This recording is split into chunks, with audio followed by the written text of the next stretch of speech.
What's up, guys? Back to the stream. Kinda started a little late, but hey, I'm not like too strict about my timing. If I feel like I need to delay the start a bit, then I will be doing that.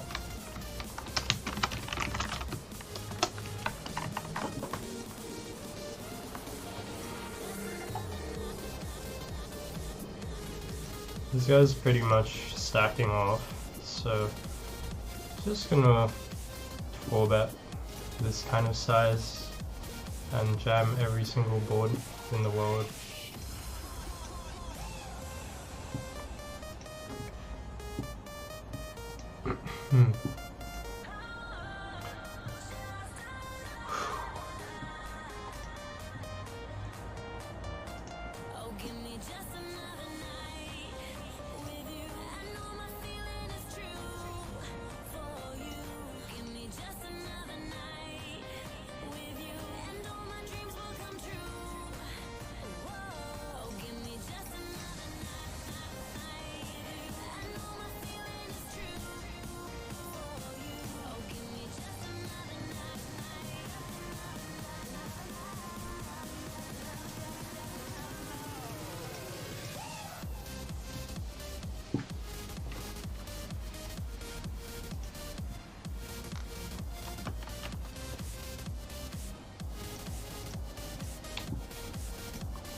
I wonder who will be first today.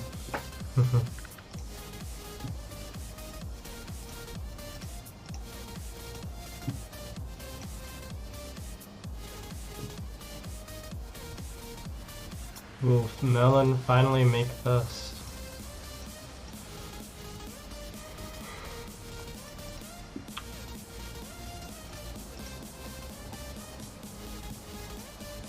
Not like a happy call with this kind of hand, but I mean ace 10, it's like one of your best a6, so probably just calling a one straight.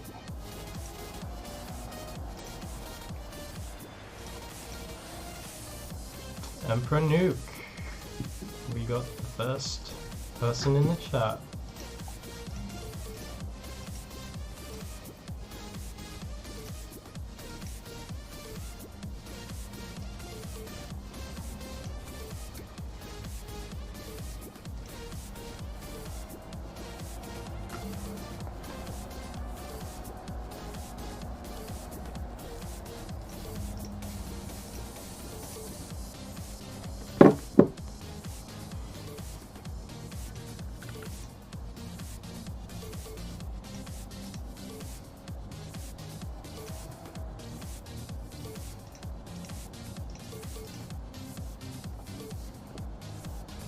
So, still a bit sick, but feeling a bit better. My voice is like a bit more back to normal, struggling a bit less to talk without like coughing every few seconds. I still have it a bit, but yeah, feeling a bit better.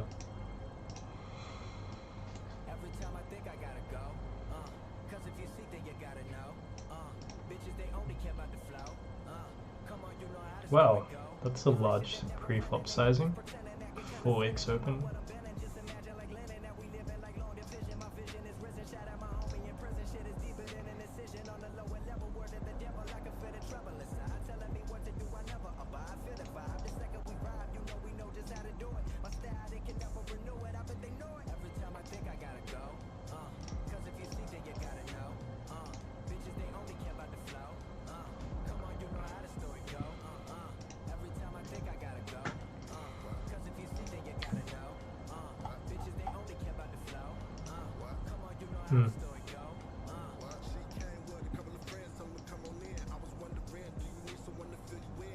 Overcall, interesting.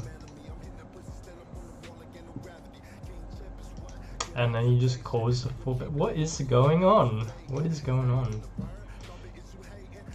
Like, I have to check this board out of position.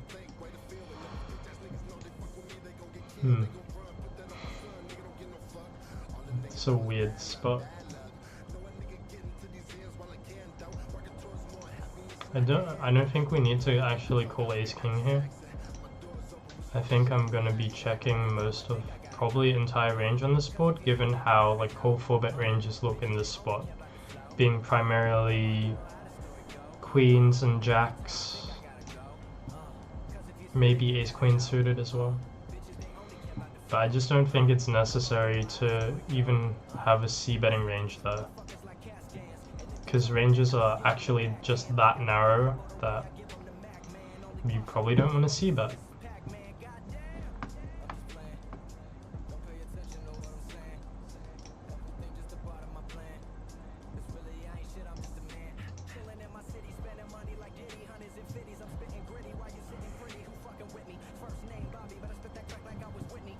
Using any delay? Yeah, of course I'm using delay.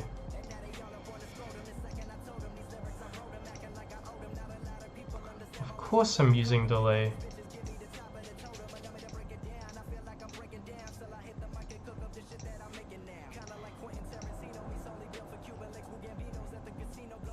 It's longer than a minute, bro.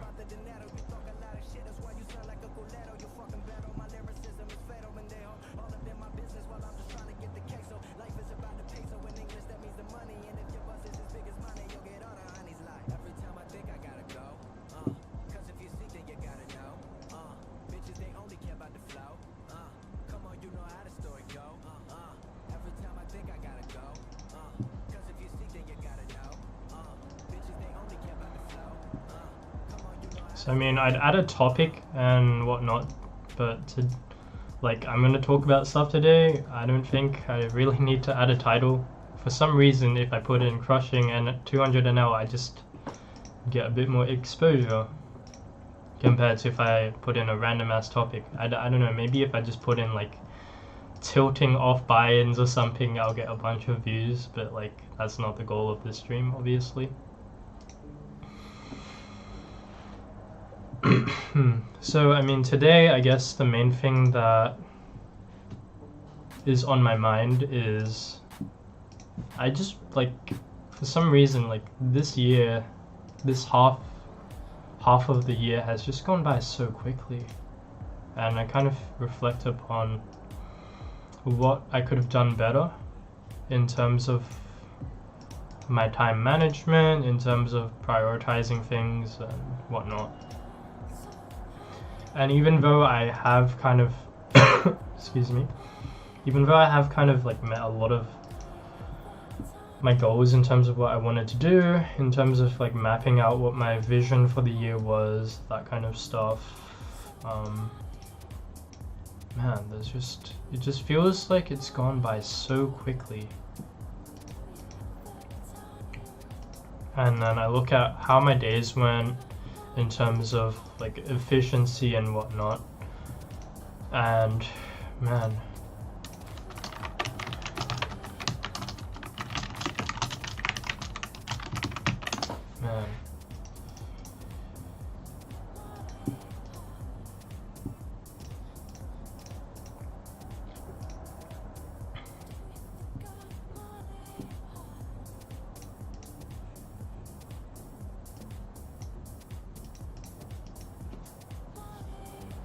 so I'll kind of like mention a few things I noticed. Like all of this is really kind of just, I guess it's on me really. It's like, okay, well, I feel like I've done pretty well with what I wanted to do, except maybe my initial goals were a bit too ambitious anyway, but I still thought they were achievable. I guess I just didn't really push myself enough. So what I mean by that is I feel like I could have easily gotten a lot more volume in, easily done just way more stuff, like read more books, like learned how to play more piano songs for fun, just learnt more skills, developed my skills more. But for some reason, looking back on it, it feels like there was just too much to work on. Like there's just always tons of stuff, and then there's like a regression phase sometimes where you kind of move a few steps forward but then you take a step back because of whatever reason. So in my case, like noticing that I got sick, it was just like, wow, maybe I'm pushing myself too far, but I don't think that's it. I think it's more so just that I haven't been aware enough of a lot of different things that I could have done better. So let's kind of talk about that. I think the main thing is kind of developing my routine. I mean, I had an initial idea of what my routine was, and then I kind of started doing it, and then it kind of fell out of place again for a bunch of different reasons. But man, it's actually really hard to form a habit sometimes. So at least I have like the meditation habit down. Like that's probably the, if there's one thing that I wanted to get done this year, it was just being consistent in spending at least like a certain amount of time on myself, and whether that's meditation or exercise. So pretty big deal for me personally to have that accomplished, because it does take out quite a bit of your day. It's important for me right now that I'm able to do that whole morning routine thing even if I'm not waking up like that early. Like the next thing for me is kind of just getting to a point where I can wake up early and get more stuff done in the morning, and also to like maximize the efficiency of my sleep a bit more. So right now I'm probably waking up around 11, sometimes 12, and I guess I want to change that a bit. I want to sleep a little bit earlier and get better quality sleep. So I'm going to spend time fixing that so that I can be more efficient.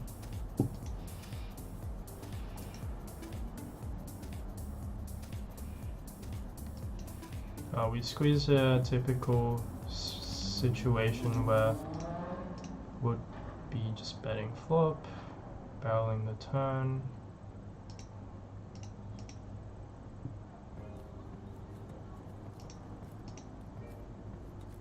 It's interesting because like this type of hand seems like a check, but then it kind of functions well as a bluff as well. But very simply going to just fold to the jam.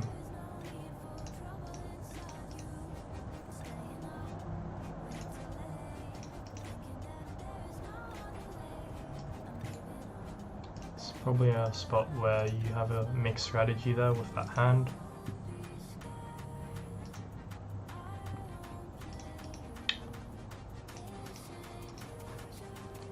So yeah, I think I could have worked on the quality of my time a lot more.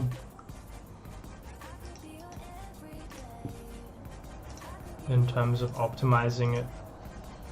And what I've done today to make sure that I'm able to at least have a map and guideline is to write down what I want to do at different times of the day. Because I realized, wow, I can probably stream more than just like 2 or 3 hours at a certain period of time. I can probably do multiple stream sessions at different times to cater for different audiences as well, and still get my poker sessions in. But to do that, I have to fix my energy levels a bit, which will involve being a bit more mindful of things. So the bird outside is pretty loud. Oh well. Excuse the bird, it's just being a bird. Just being a bird.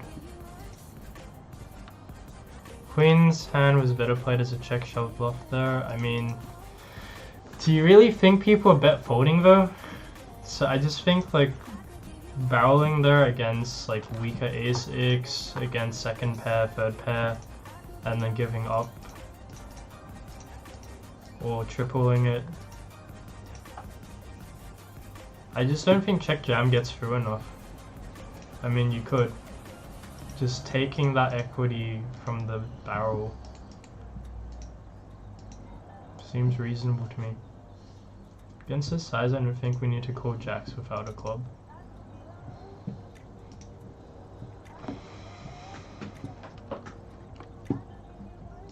So yeah, I feel like, I mean, as a poker player, everyone's kind of on the lazier side anyway. That's probably why you get into poker. Because you're able to have more freedom.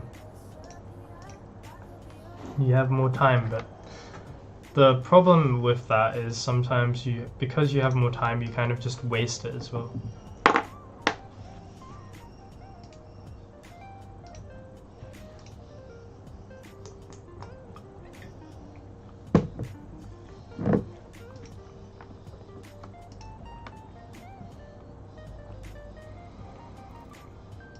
So let's go through like what I want to have achieved in terms of how my routine looks. Basically what I want to do is I want to wake up a little bit earlier, so I'm going to start by waking up at 10 AM, doing a bunch of my morning routines. I've actually even written out my morning routine just to make it clearer to myself. This spot's kind of close, I guess we can just call and try to realize our equity with the open ender and folding the river. So my morning routine essentially right now is one, write down what I dreamed about, because I think that's like there's actually value for me in that, in terms of how I feel after I'm able to recall my dreams, and also like being able to lucid dream again would be nice. So I gotta work on the dream recall stuff. To make my bed, I think that's like a pretty straightforward thing, but emphasis on that, sometimes I forget. It's just good to like start the day that way. Next, drink 2 glasses of water. That's also pretty straightforward, but pretty important to hydrate when you wake up, as well as while streaming. I think the main point of that is just that you actually lose quite a lot of water in your body when you sleep. And then next, brush teeth. Very straightforward, but the point here is just to write down every single step and then develop it into a really like refined, clear ritual. Next is journaling, note-taking, well, figuring out my day, but I'm basically trying to do that a bit more ahead of time now, so I don't have to think about it as much. After that, yeah, gratitude. I think gratitude is just, it's a great practice to have. Like you can't really, if you practice gratitude enough, you just get less affected by things like tilt, things like run bad. It's a great thing to implement into your routine if you're not doing it already, especially if you're a poker player, because it just changes your mindset and approach towards things. So I think that's a pretty big one. Next, 3 rounds of Wim Hof breathing, push-ups afterwards. This, if you guys are familiar with the Wim Hof breathing stuff, then it's a kind of meditative kind of thing. It kind of just wakes you up, if you ask me, gives you more energy. Next is make/drink coffee, which again pretty straightforward. But man, like, just trying to emphasize every single portion of it. After that, go outside, bring a book and read. I think this one is more from doing a bit more research into the effects of morning sunlight on your body, like the importance of vitamin D, that kind of stuff.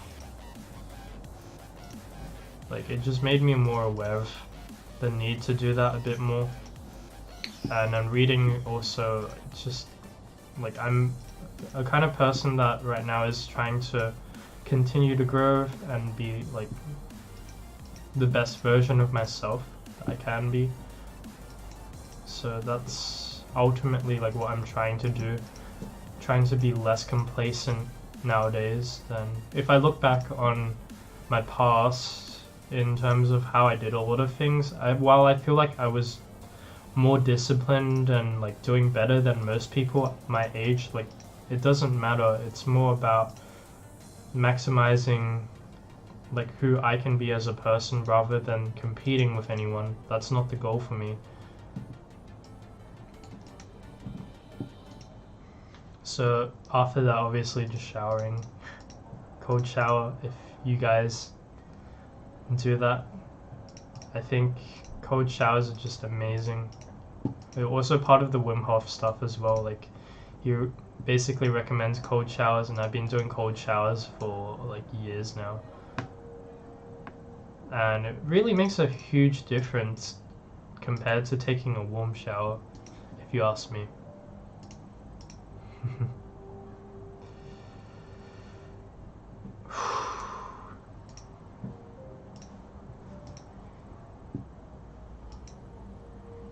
So tons and tons of that kind of stuff in my routine to be thinking about.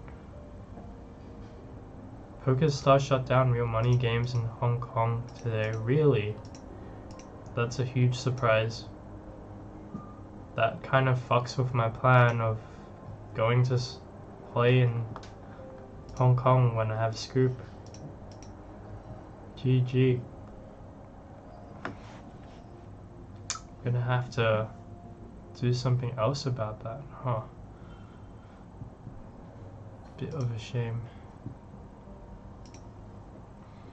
Let's talk about like what I want to do after the morning routine. So I think the morning routine is going to take like roughly an hour to complete. Maybe if I get it down more efficiently, then it would take less time than that, but at least like giving myself an hour to get that whole process done,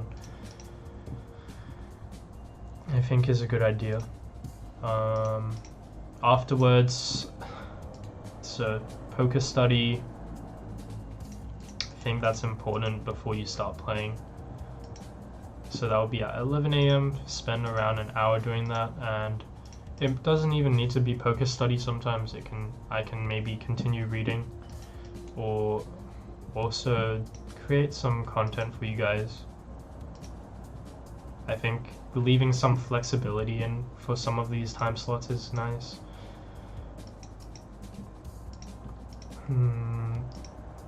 Afterwards, poker session, so that'll be around 12 p.m. I'll play a session on my own without streaming.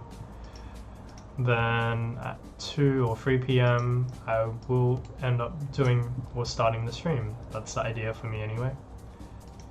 After that, obviously once I'm done streaming, I'll go and exercise, and on some days I might end up just playing some piano, practicing learning a new song. That's something I'm basically continuing to do. It's something I enjoy. It's a thing that I have outside of poker. And then 5 p.m. for me will be doing my trading and reading books again, or coaching, because that's usually when I'll schedule my coaching. It's either that or like I do coaching later at night. Sometimes I do it before, but I guess I'll think about how I'll structure my routine a bit more.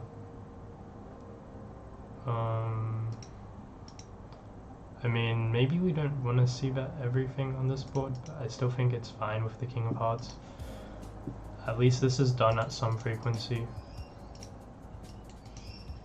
And I just want to keep my strategy somewhat simple.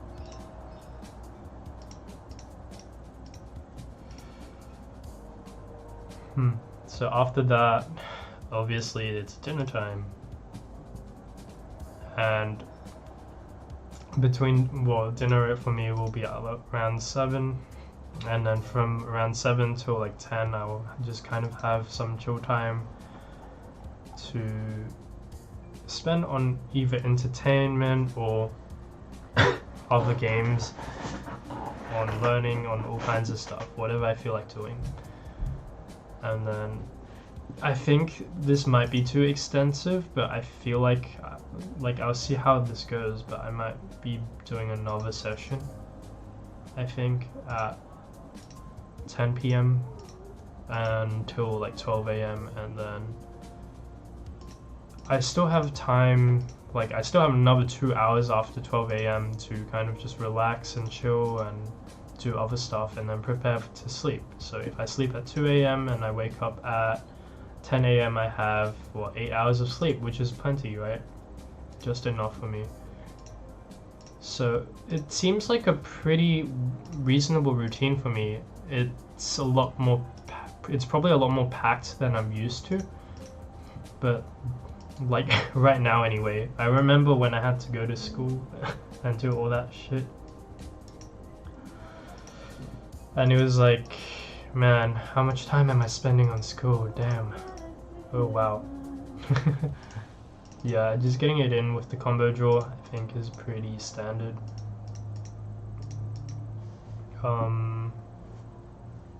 Got there and then he got there again on the river, so lose a pot, but I mean it happens.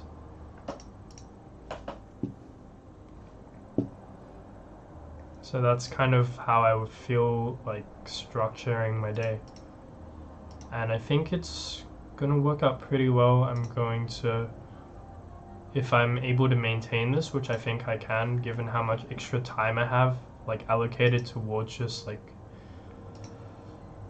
free time, not doing stuff, I think this is like very achievable for me to start off with, and then maybe I can optimize it even further.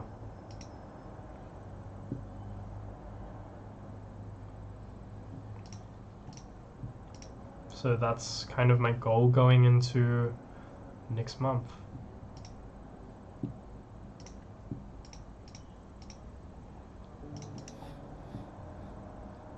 Notice that there's pretty much nothing like related to how I want to, what kind of results I want to get in terms of like money. I just don't think I need to be focusing on that. I think that having more wealth will come as a result of implementing these routines better. So if you're thinking about like all this poker stuff and you're trying to do a lot better, like I think just getting your routine down properly is just a lot better. Cry poker, man. What's up? Looking at that giveaway. Cry's been streaming. I got him into streaming. I was like, bro, you should stream, like you'd be good at streaming. So he doesn't stream at this time. He streams like 12 hours, 10 hours from now. If you want, you should check him out. He plays 500 Zoom on PokerStars.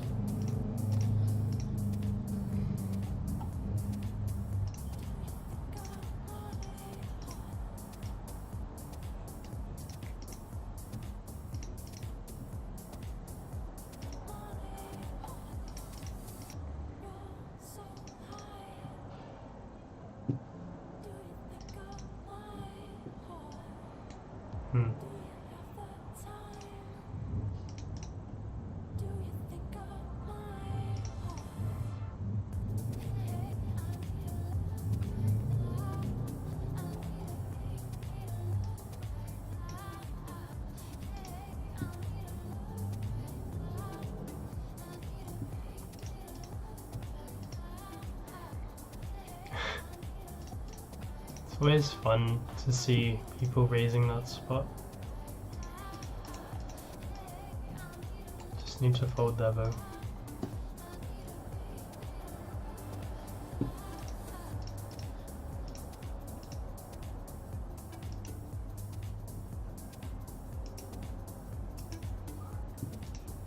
Yeah, go check out his thread. It's a pretty nice thread.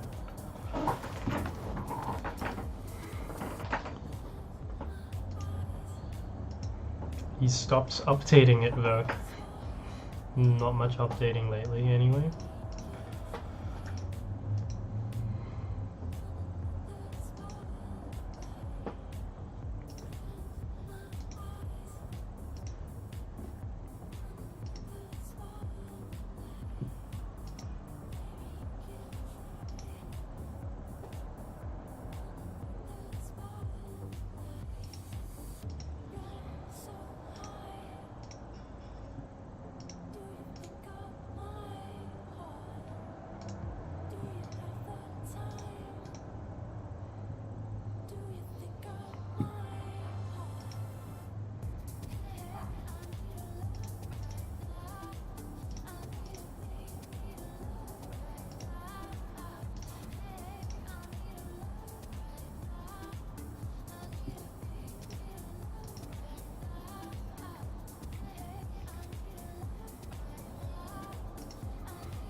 Ships on me, wow. Must be nice to have a hand that can jam.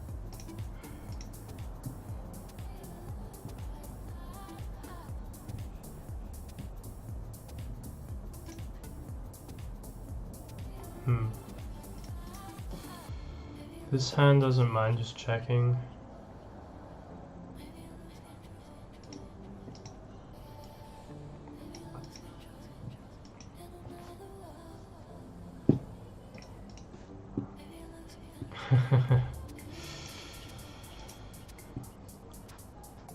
Gets there on the river.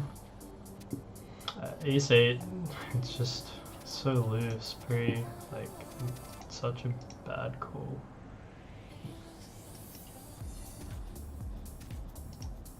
Sick as in the thread's dying. Alright.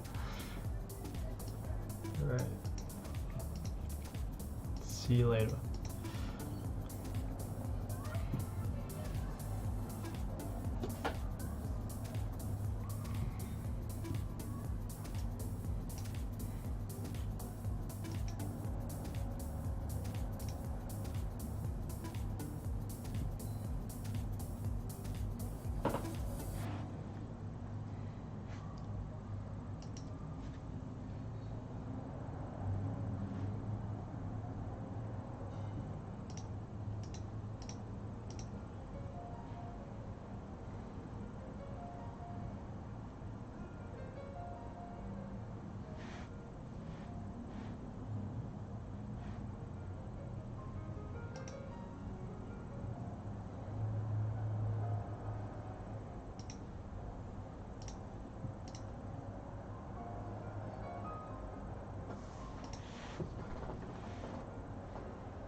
Still a jam, obviously, even when the board pairs.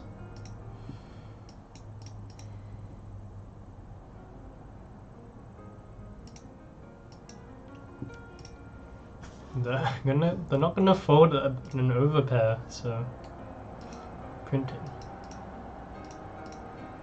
Not even an underpair, wow. Just actually, like, the 3 of diamonds is okay to cool down with since you're not really blocking any bluffs.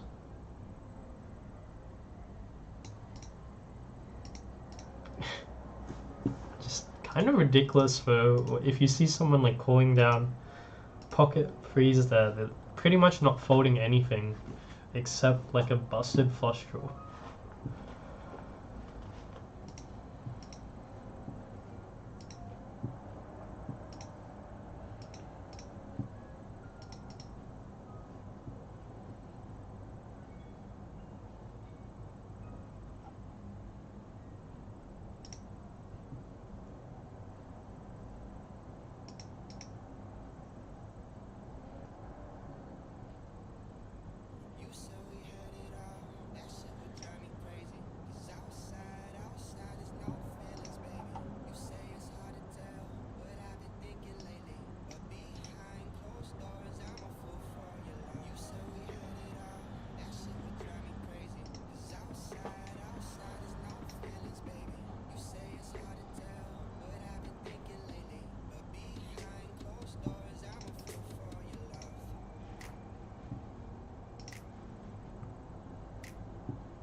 I mean, I don't think we need to call with 8s there versus such a large turn barrel.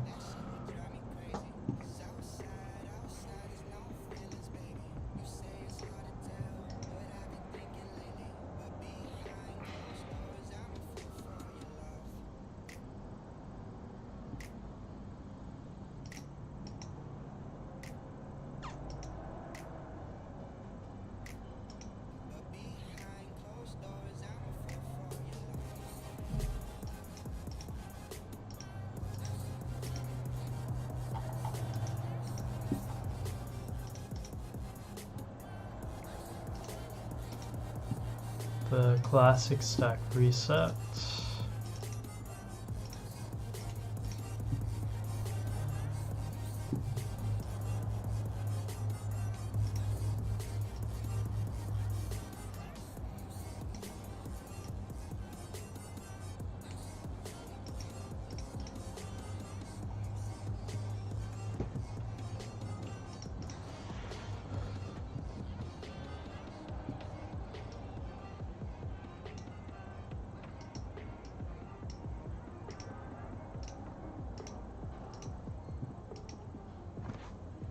So I have 2 options: move to party or continue using stars for a VPN. Probably not a good idea to use stars for a VPN, to be honest.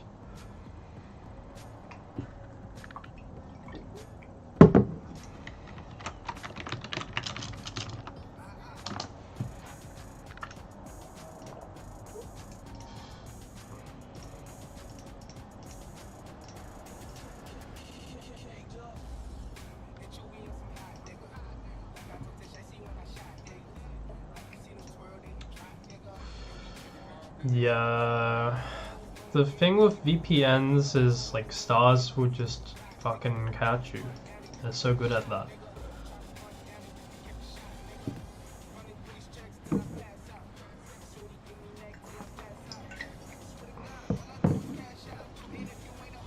They just take all your money.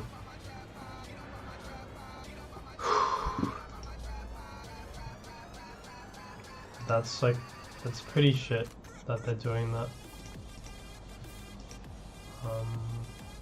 I mean, we could just go small.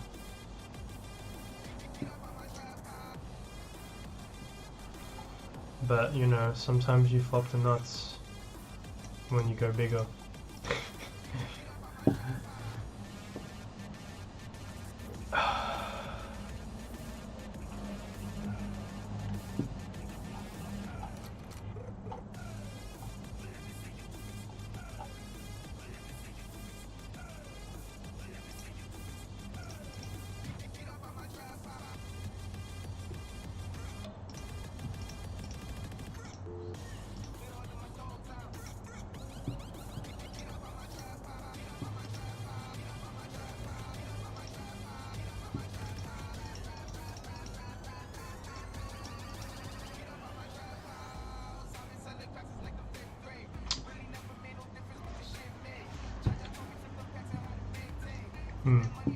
Not getting bluffed enough. Like, he can just check back. He has on the pair or something, so always value that.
GG Poker Stars.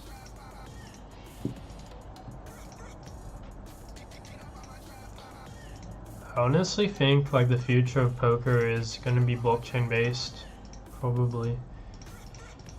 Although there needs to be something done with the bots. Like the whole botting situation is like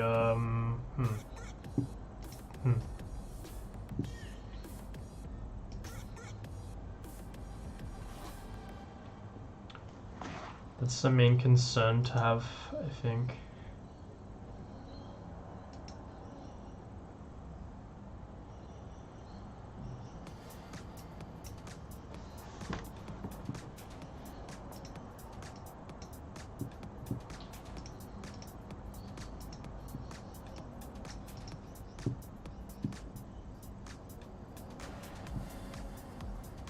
What's the actual like exchange rate? 1 to 7.85 according to Google. That's pretty crazy.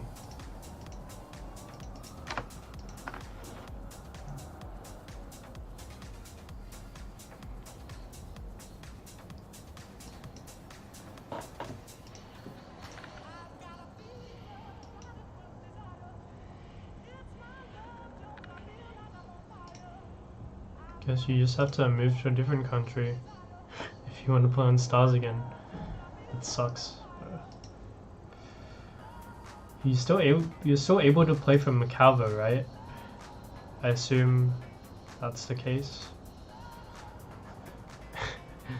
I mean, Macau is like Gamble City, bro. Been there a few times. Haven't actually played poker there, but because I wasn't old enough yet. Is there a huge amount of bots in the crypto poker scene? I mean, there's probably a few. Like, bots are always going to be the issue with online when you don't have a good security team.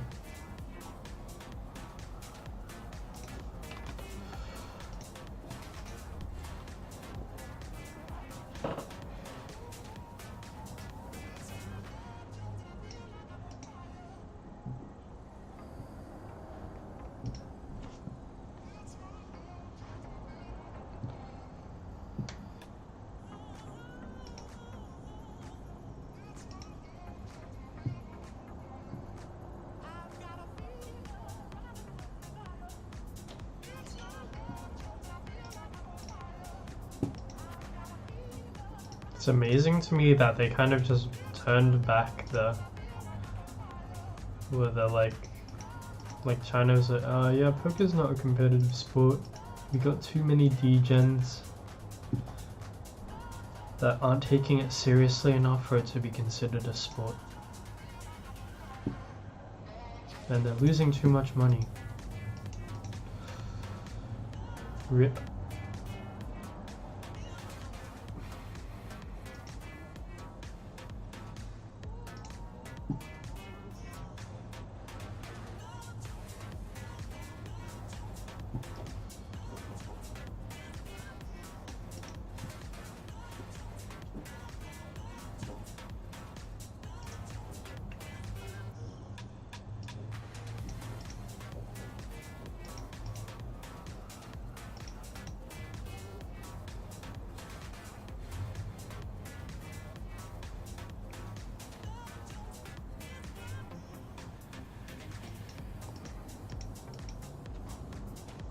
Interesting. King 7 suited. And that's not even a free bet pre-flop, bro. Is the population really opening button that wide that you can do that profitably? I don't think so.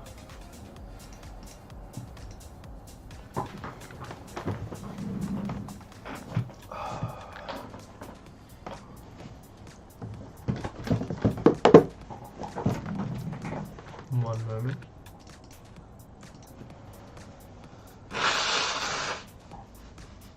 Just gonna blow my nose.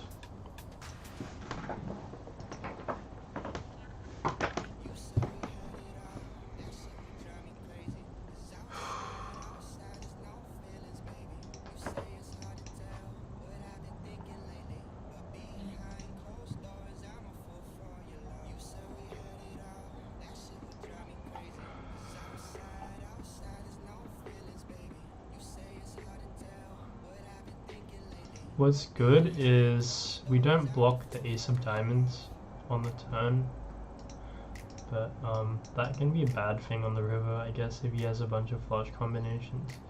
Still just jamming 2-pair, especially with the diamond.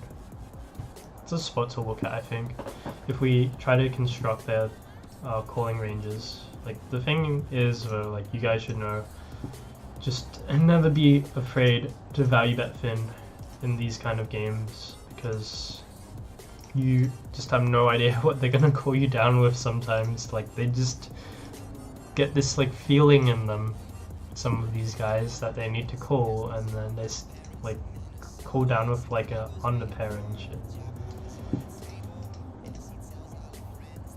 So it can be kind of random at times.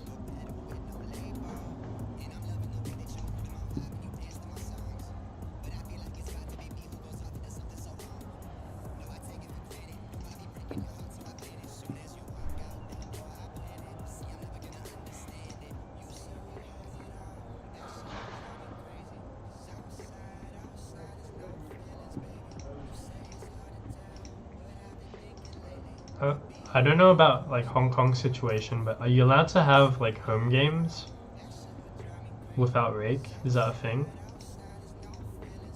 Or are you just stuck with Macau?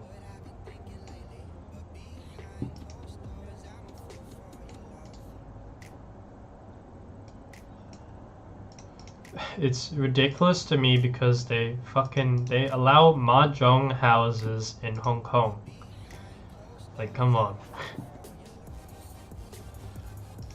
As if mahjong is like not a form of gambling that's more skill based than poker somehow.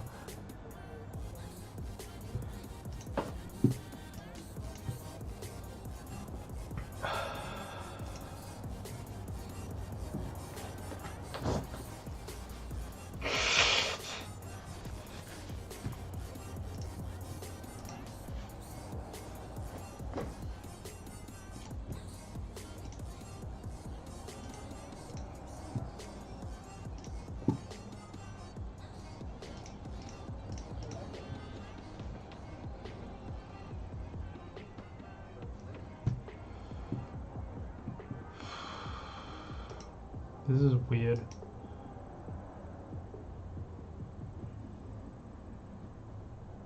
I mean, okay. Like, my thought is that he'll actually value that like 9x there as well. Like, maybe I should just check jam and then. I don't like that call. I think that was a misplay by me. Got wrecked by the sizing.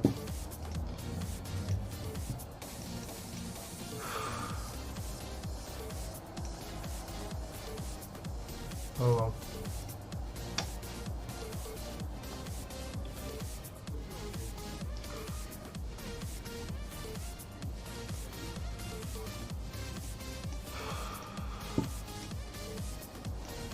How wide should they be opening the button to be free betting King 7 suited from the small blind?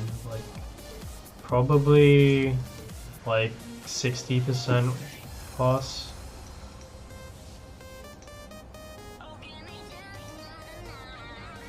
I mean, it could be like 55% where you would start doing that.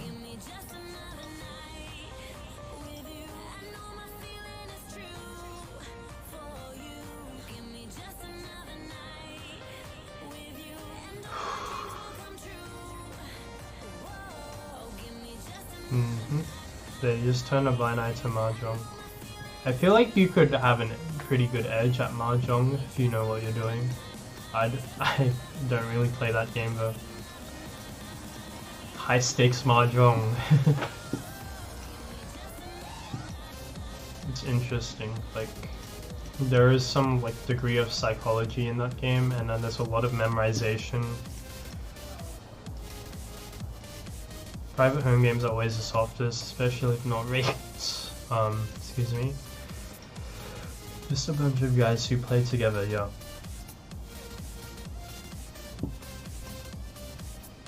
No rake home games, man.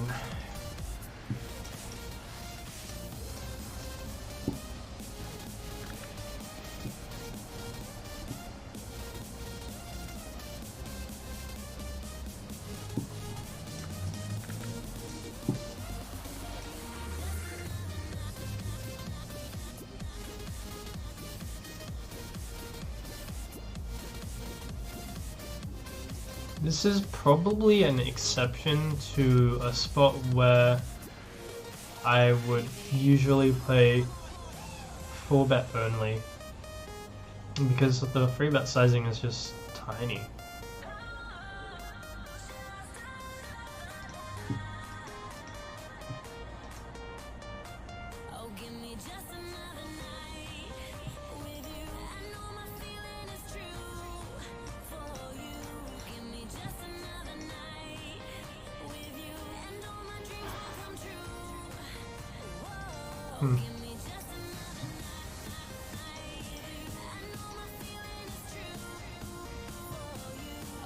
Somehow win at showdown there.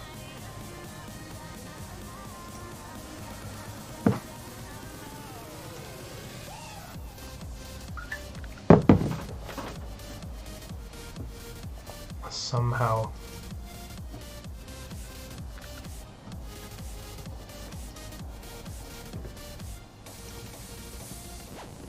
People always describe life in China as like a prison. It's absolutely horrible, but I always find that hard to believe given how many people live in China and there's no revolt taking place.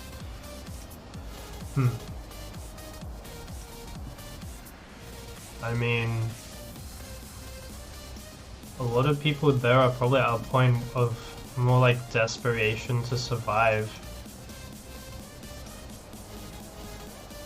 to the point where they're like, well, I need to put food on the table somehow.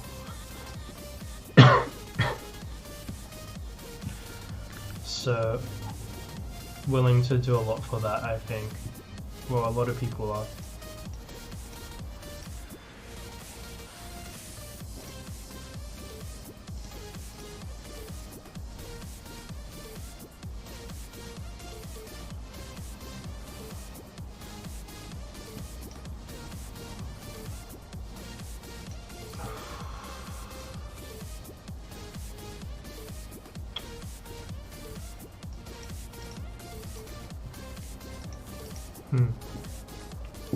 I just don't want to be buffing there.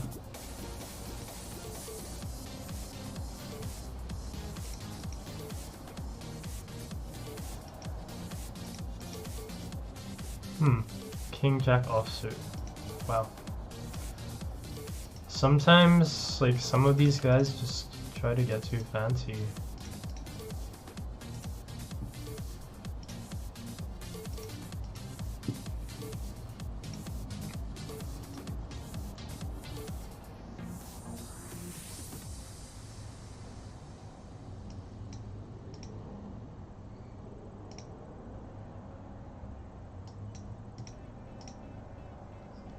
A few more draws possible in the turn and a few more pairs possible as well.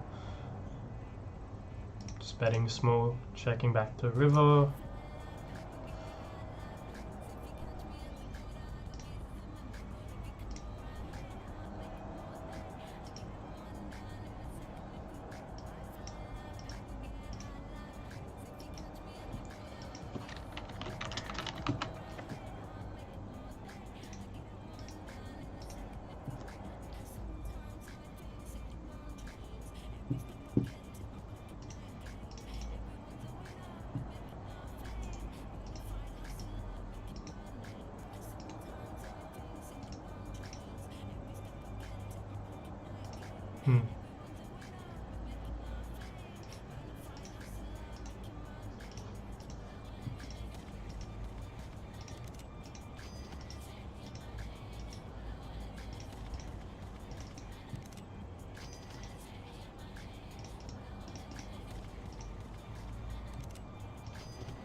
I'm actually like thinking about like check raising that board. I guess we don't really need to though.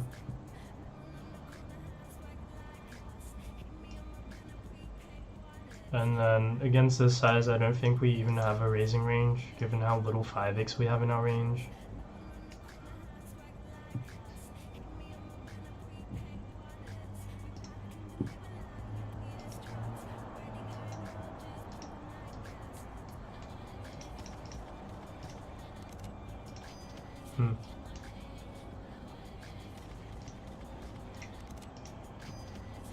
Wow, 4-3 suited.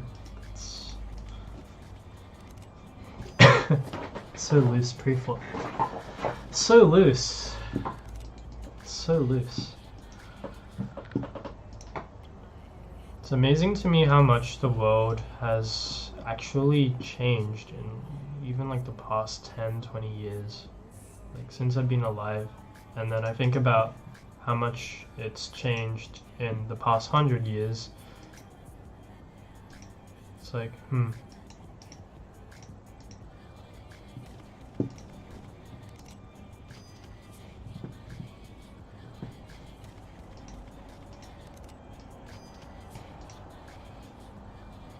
Like, do you guys remember there were world wars and shit? Just like even in the last century, and then before that, I mean, humanity's developed a lot. The world's a much better place to live in now.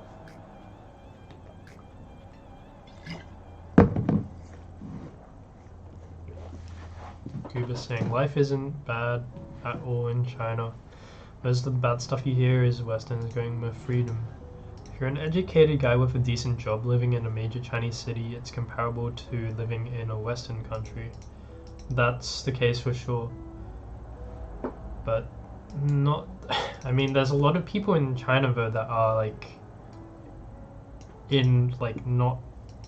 They're not making much money compared to people like minimum wage. Like minimum wage in like a country like Australia is like way higher than minimum wage in China, for example.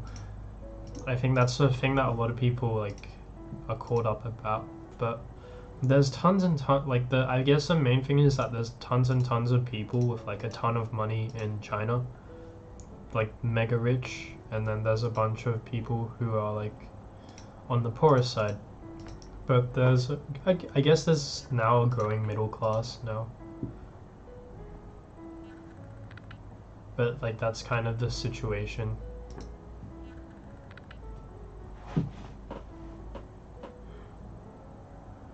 So it's like specific people in China that are in like a bad kind of work environment.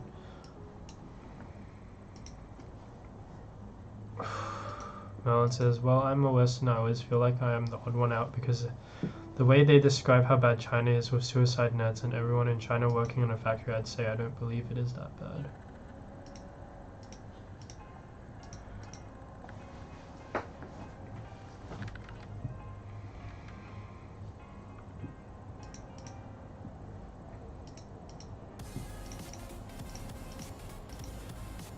I mean, if you have a job, that's already good. If you have a job,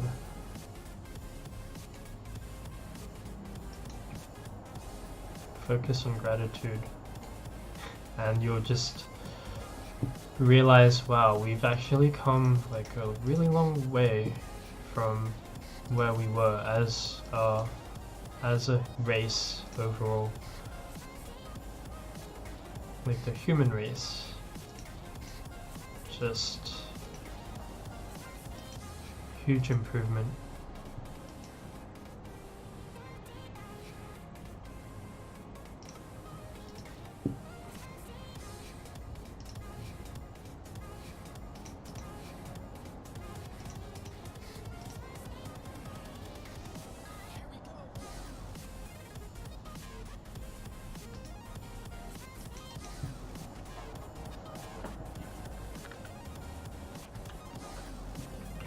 Why do I open up a new table and when I double up? I want to play at a certain stack size, which is around 100 big blinds, rather than playing deeper stacks. Get this every session, man. I should just do a video on it. It's very clearly, I can quantify my edge using database analysis. I can avoid playing in situations that I'm less familiar with and have less information about. So just like, even if I can play better than other people in that spot, I'd rather take a spot where I have a bigger edge, or like a very clearly defined edge, rather than an unknown, unquantifiable edge.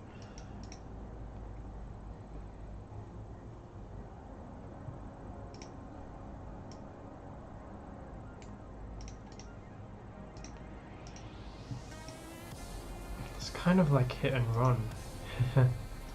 I mean, if you think about it that way, sure. But I'm not running away from the table. I'm still joining back in. It's just like, it's a preference for playing a certain stack size.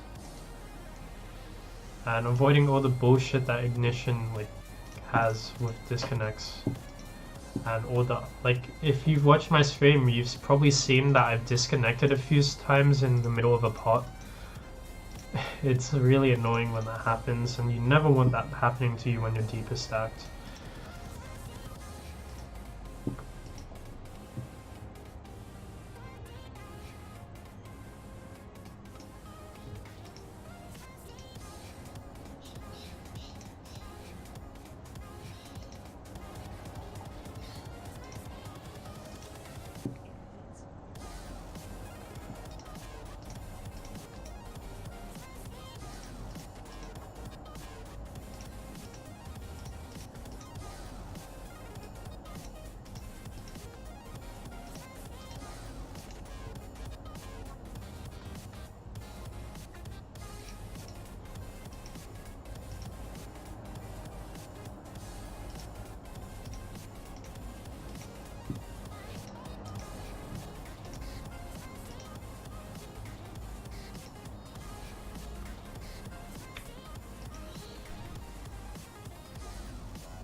I love how people always like, aren't I missing out on EV playing against other weaker players that are deep stacked? And then you look at, like, if you think about it, if you're playing in this kind of player pool, the probability that you're playing against a weaker player, given that the player is deep stacked, is lower than if they're short stacked, because most recreational players are going to be playing short stacked. They're not as often going to build up a stack compared to regs, because they're fish, right? They're more likely to be losing that stack quickly.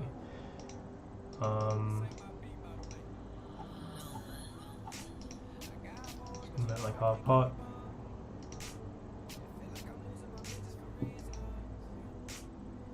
Do I leave reg tables if I double up, or do I just never play those? When I play reg tables, which I do play with them, not on stream though, I don't leave the table because I want to keep playing on the table. I have more time bank and I have HUD stats, so I can develop a more reliable edge on my opponents if I stay on the table and continue getting reads on them. Whereas in a zone pool, I can't do that. I'm against a new player every time, so like massive difference between playing on a reg table with access to HUD, with access to a deeper time bank, compared to playing a zone table. So that's like a huge strategy adjustment that I make when I'm playing this.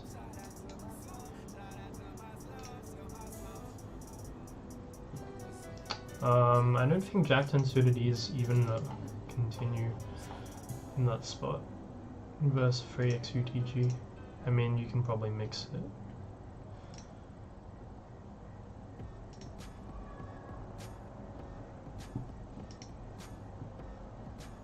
Queen high? What? What? What? What did I see? What the hell did I just see? Nice call, bro. He put me on a bluff. Like, when you think that it's hard to get value and you size down a little bit. ISO pre. Bet flop, bet turn, bet river. Calls down with queen high.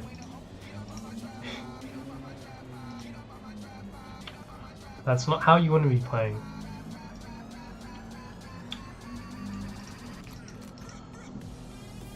Not at all how you want to be playing.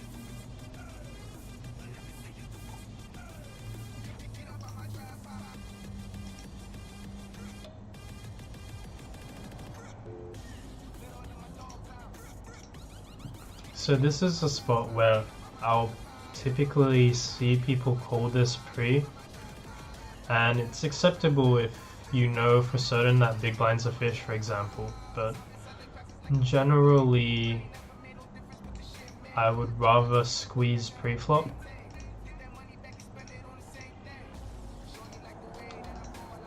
And reduce the SPR out of position and avoid the multi-way pot as well. Just lets you win the pot more often.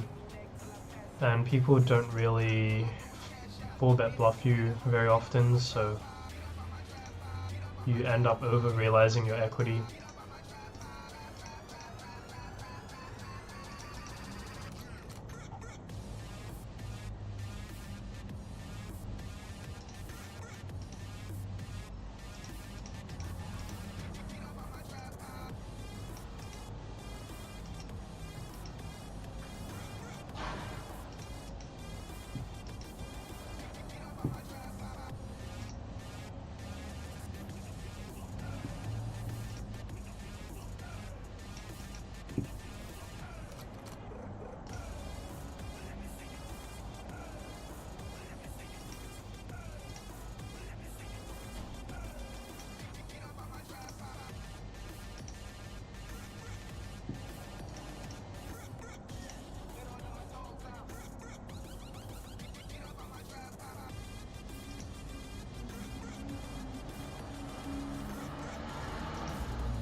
Sevens without spade. I'm just playing as a check fold.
Strange turn lead.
It could be that it's because I'm playing on Friday that there's all these like random fish in the pool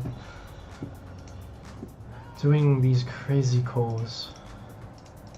I think sometimes you just notice, you're like, wait a minute, are there just more fish in the pool today than regs? Because some fish are playing at different points in time to regs, and a lot of fish probably don't play in the middle of the week, but play later in the week. King 7 is kind of an interesting check raise. I'm not going to get into it, but it's a bit of a EV kind of thing going on there.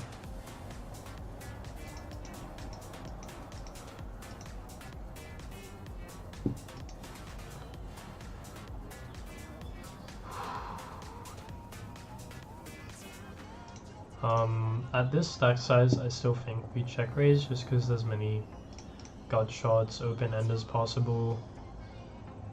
Turn can get pretty awkward though when he calls. Still a check raise. With the top two.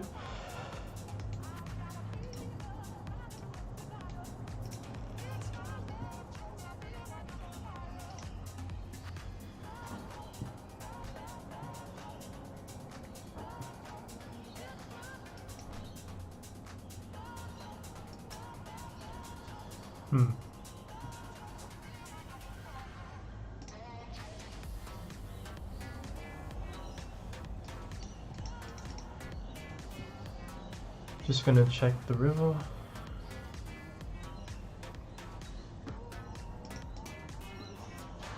Try to get to showdown, but don't get that.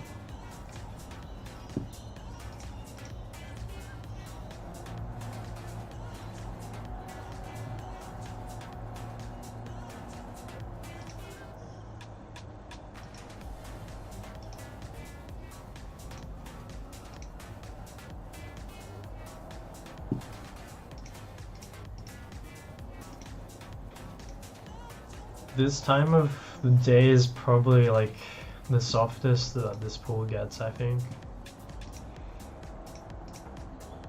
So I don't really want to skip it. But also gets pretty soft on the weekend, a bit earlier. A lot of fish on.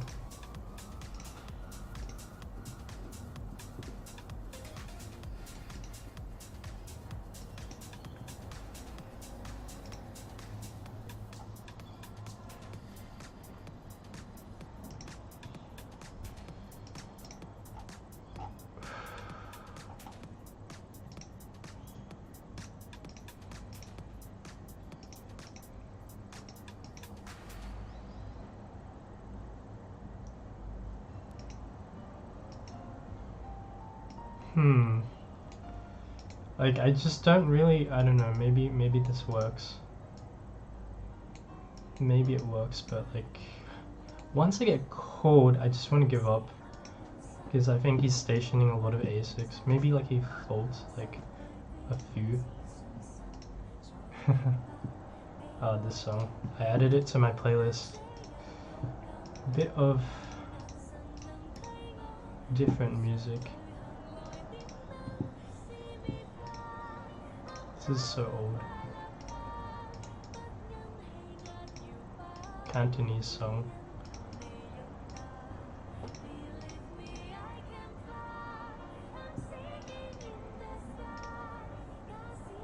With a bit of English.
Goobus knows it.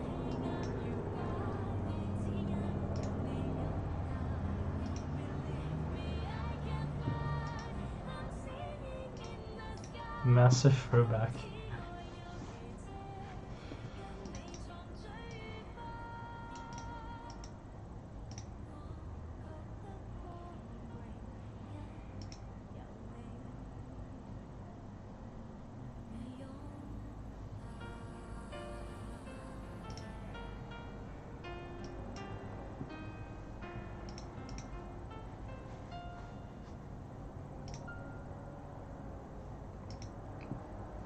Actually, I learnt this one on piano. Not too difficult to play.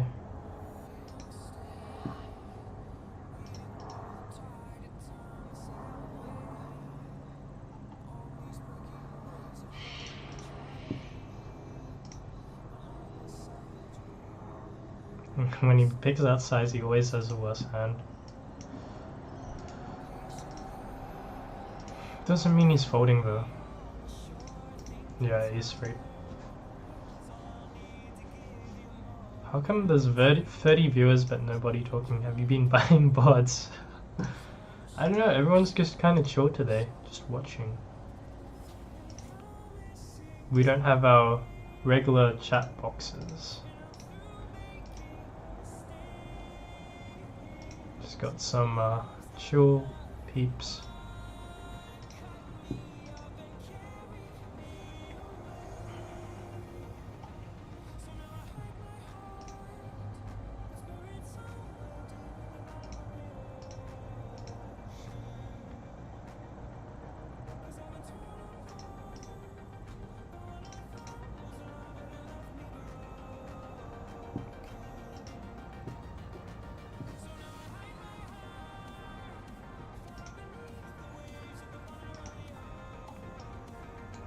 Anyway, I'm curious if you guys are playing poker, like what other games do you guys play? Because especially with online guys, I feel like a lot of us have a bit more of a gaming background. So like personally for me, I've played a bunch of League of Legends, bit of Hearthstone, bit of all that stuff. Counter-Strike, Fortnite. What? A helicopter.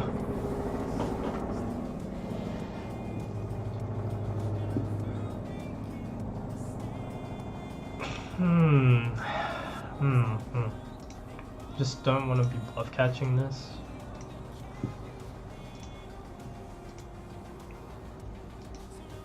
Where's Kizza when you need him?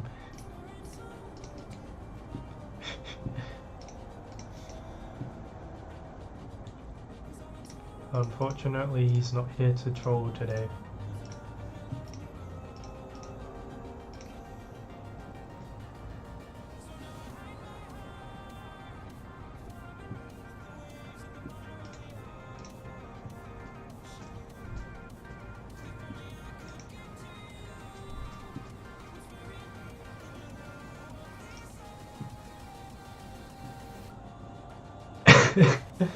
Kiz is an expensive bot.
Get the aces.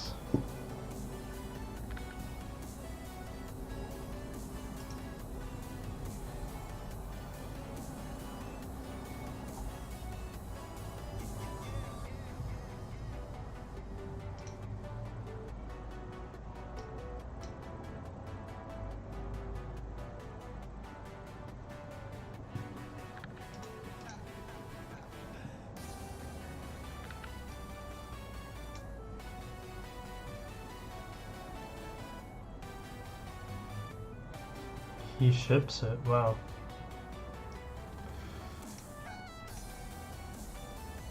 All in looks like really fucking strong, but like I just think calling also looks kind of strong as well. So I'm just gonna tank jam.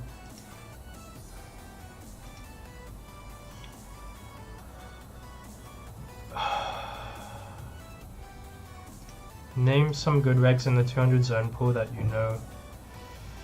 I mean, I've watched Updog play a bit, I've watched Broken Stars play a bit. I think they're both pretty reasonable players. Apart from that, I don't really know too many other people that play this pool.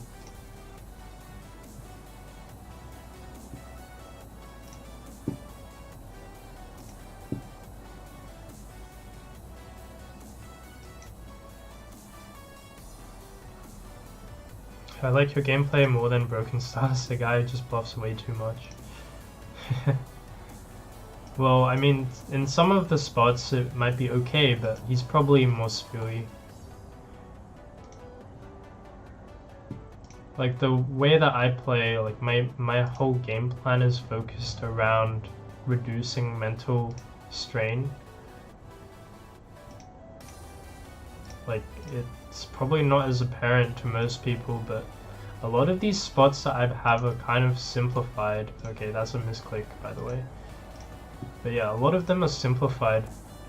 Then the overall game plan is pretty solid, exploits the pool pretty well, and it's easier to stick to than a different type of strategy.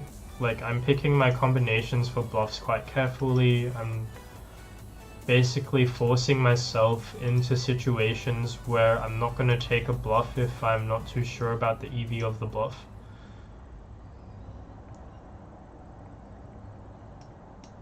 So usually I'll factor in like a lot of stuff when I think about going for a bluff, rather than just doing it randomly.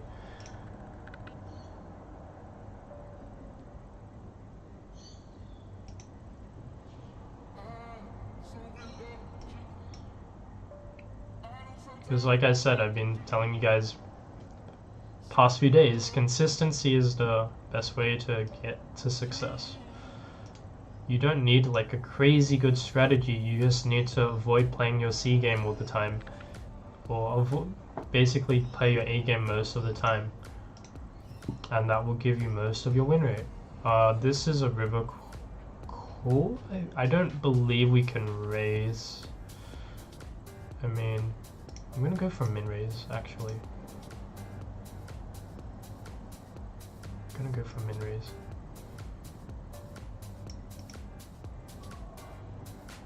Make it 77 to rep the 7. I'm just like trying to get a cry call or a curious call.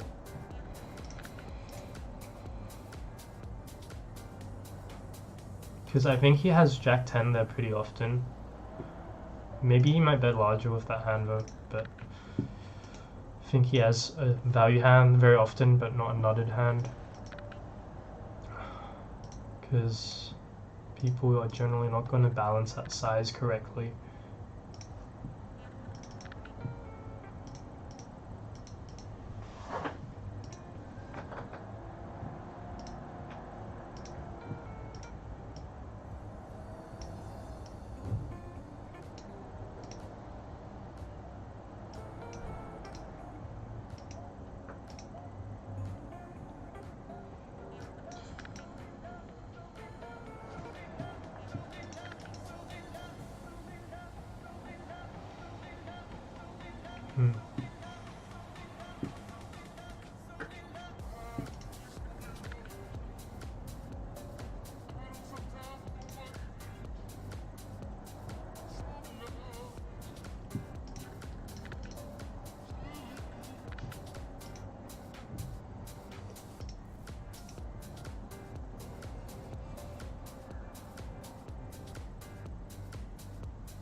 What is that?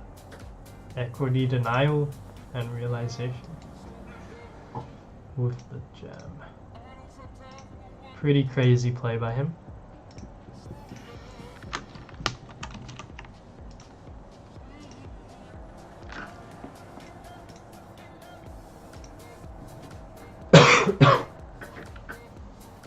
This is a prime spot to just go for it on the turn.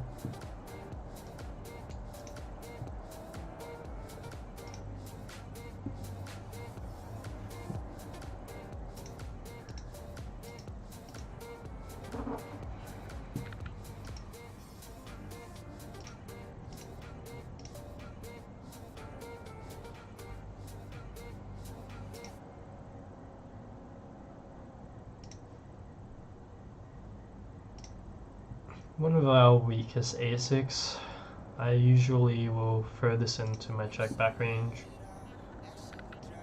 and then call turn, call river.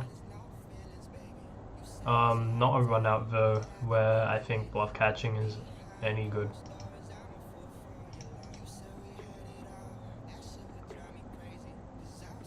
We're just gonna run into enough straights there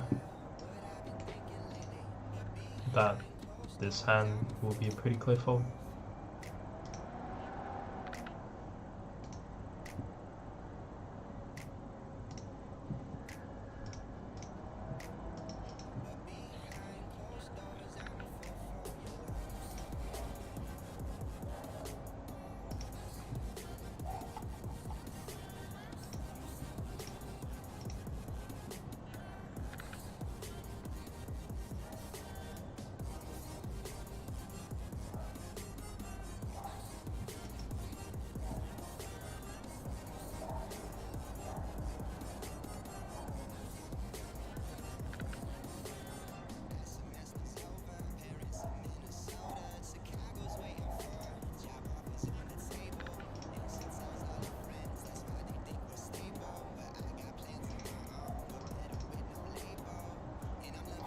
By the way, the sub for the RNG and EV of getting a free coaching has gone up because I kind of increased my rates a little bit for one-off type of situations, because I really do think that if you're going to take coaching, you need to take more than just one session.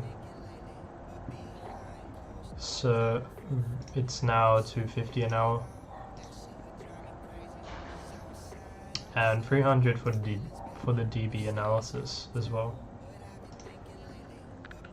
But if you take a free pack and whatnot, or a 10 pack, it's still a pretty good value.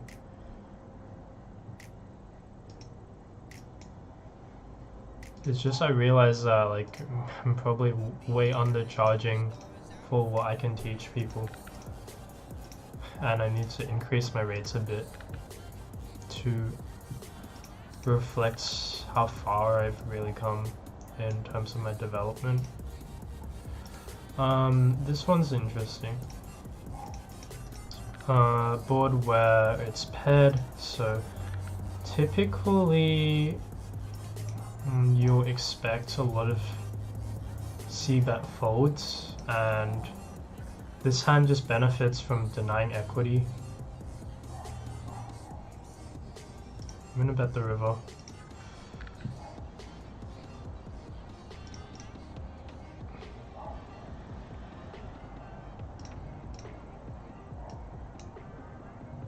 This hand can be a call or a 3-bet depending on the size they pick. Since he's going 3x, you want to defend a bit more by raising than calling, since your pot odds are worse.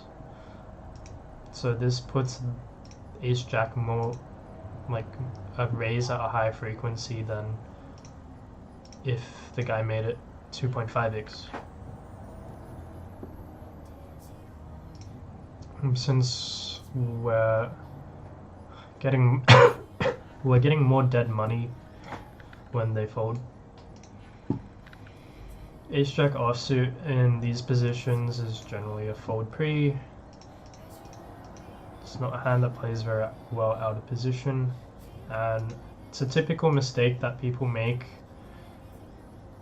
which is just calling that hand too often when it's supposed to be a fold.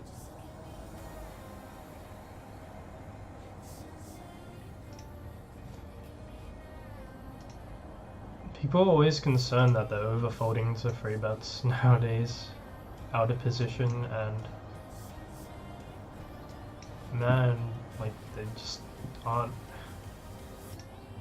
They're probably overcalling.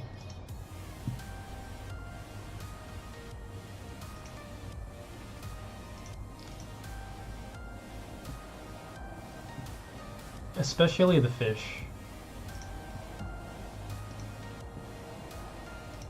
What if I do a dance whenever I stack someone?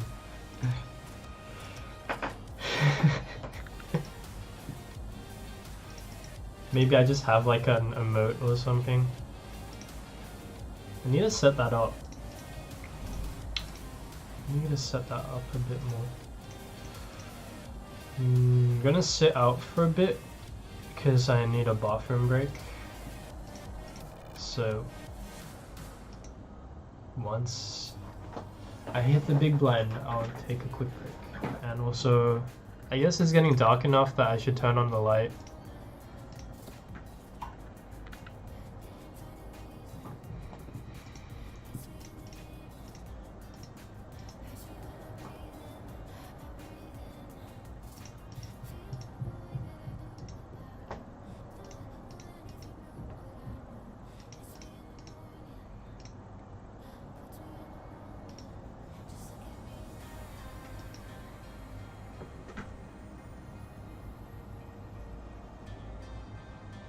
This is just a fold pre. I guess you can mix in a few of the king jack offsuit, but it's just like, it's pretty marginal already. Be right back.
Okay, I'm back. Let's check the chat. Persistent saying, I'd rather take coaching from Neuron than Broken Stars. Good to hear. He seems much more knowledgeable and understands ranges better.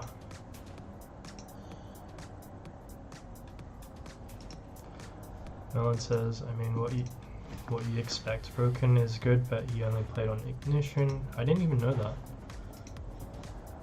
Did not even know that.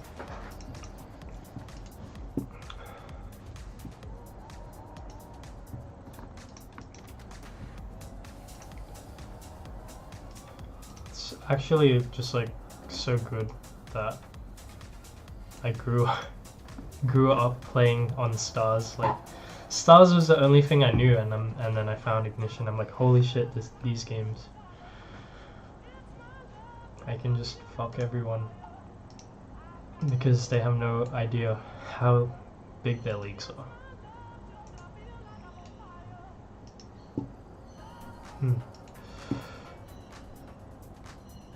It's an interesting spot to think about.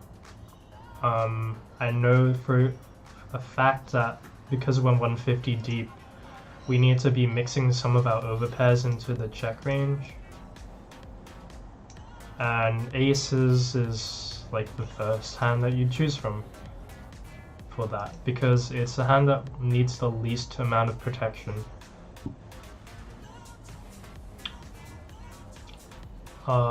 Fish bets $2? What the fuck?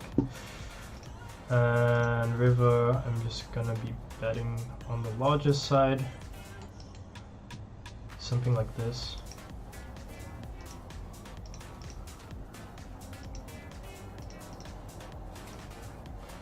I am using an RNG in some of these spots, by the way, you just can't see it. Because I don't want to give away my exact frequencies for certain situations. But let's say I probably check aces there at least 25% of the time at 150 BB, whereas 100 BB I would check it more like 50%, well, more like 10% of the time or 20% of the time.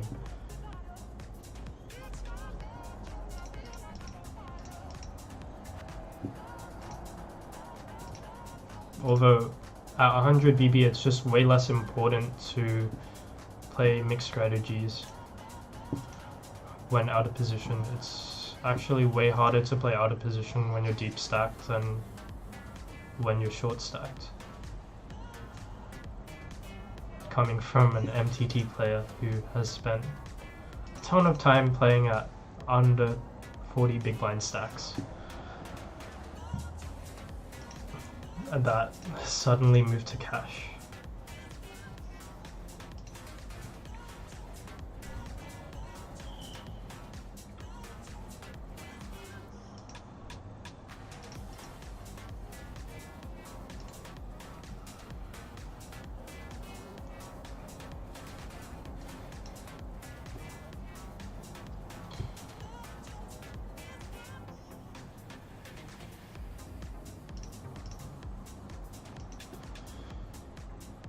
$11 on the river. We don't need to be calling this, of course. I'm betting 10 there on the river to get calls from very specific combinations of hands. So if we look at that board again, basically there are some hands that we beat, but not too many.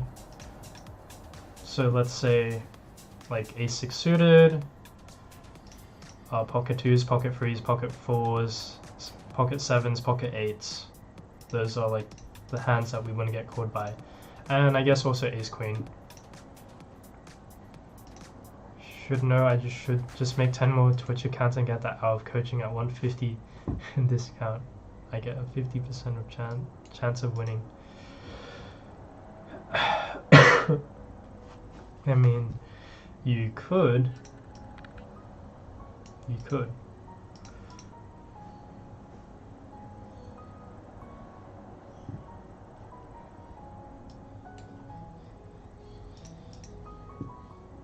I think this board gets checked through too often by the preflop raiser, so I'm leading it multi-way. Kind of a purely exploitative line where I just don't think that people are going to be folding enough overpairs and bluffing enough when we check to justify a different line.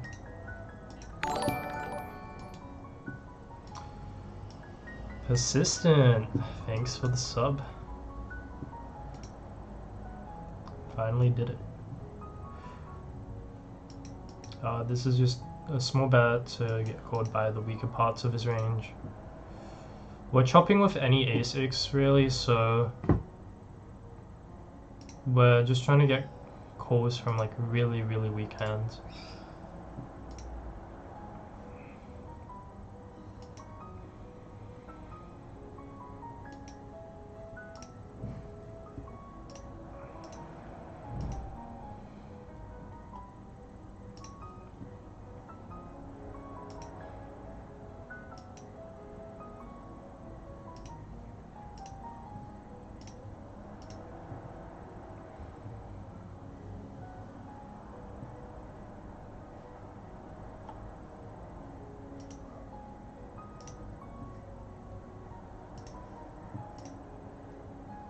What's our sub team called? Maybe the Wallabies or something.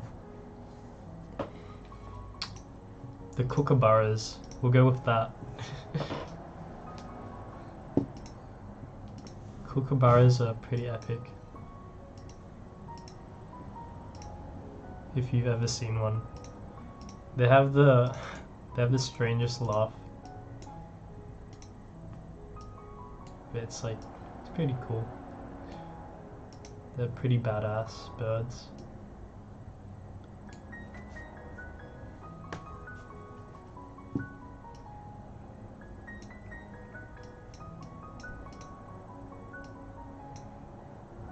Like if you wanted a profile picture for a poker site, I would definitely include kookaburras in there as an option.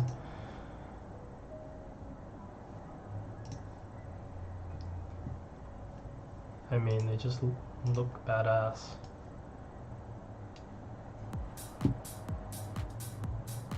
Badass kookaburras.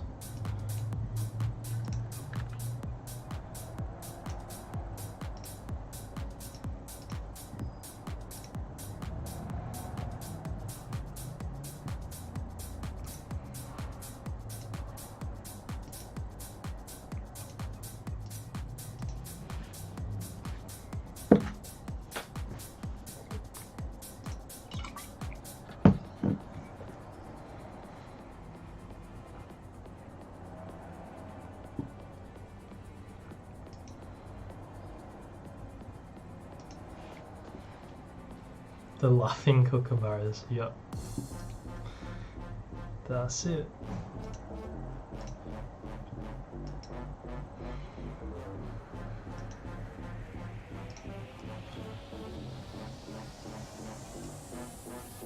I guess this can make it into a large bet range as well with the ace of diamonds.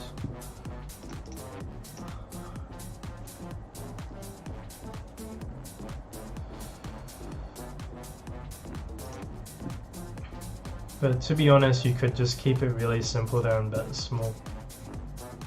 And then completely avoid the whole, I'm gonna mix my strategy kind of thing going on. 9-8 suited, just a fold of S&P. And Jack 8 is gonna be a 3-bet. At a pretty high frequency.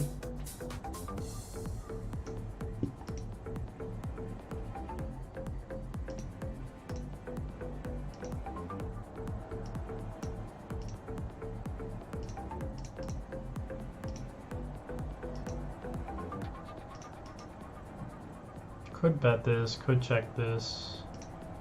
Generally, on this kind of board, I think stab is going to be pretty good.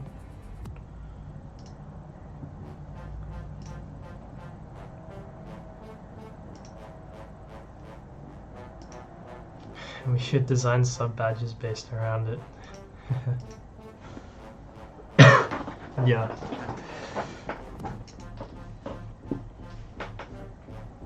That'd be cool. I mean, if you know anyone that can do that kind of stuff, or if you can do that kind of stuff, hit me up.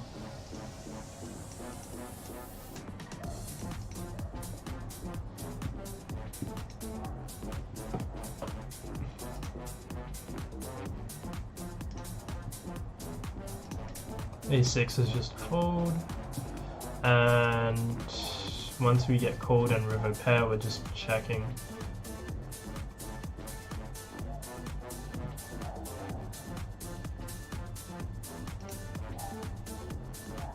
Um, 200 BB. No, what? If I had 200, I could 3-bet that, but I think we're a bit too deep to include as many of these offsuit combinations of ace-10. I like how I'm like, okay, well, here's how I'm adjusting based on my stack depth. Whereas I'm usually trying to just play 200 deep. I mean, 100 BB deep rather than 200 deep.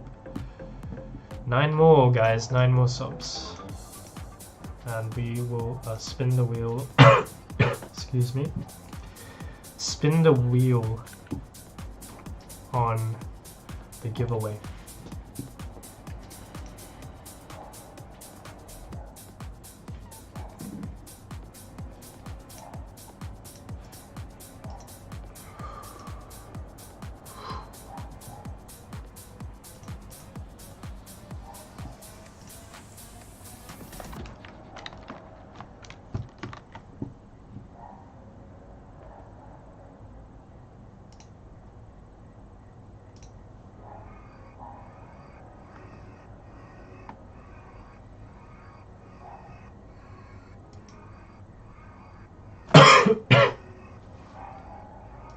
still sick. It's getting better though. I didn't get too sick. I feel like my immune system has gotten better nowadays. So I recover a bit faster than I used to. And it doesn't get as severe.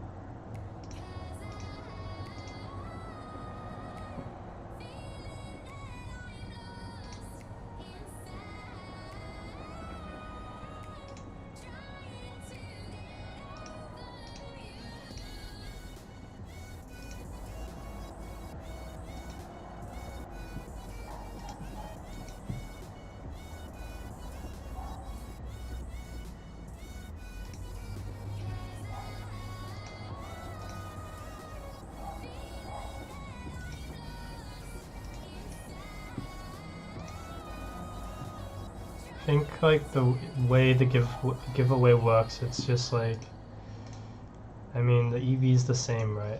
No matter how many, if you try to make multiple accounts a sub, EV is still the same, you're just paying more for the subs. It's still plus EV. Still quite plus EV.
Yeah, I mean the flop min raise, fucking hell.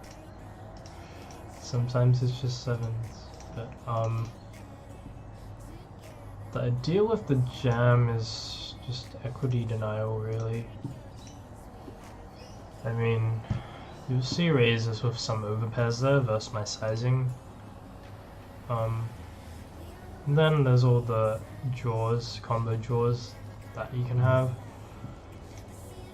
And the check jam just allows us to just avoid a lot of the weird situations that will come up on the river on different runouts.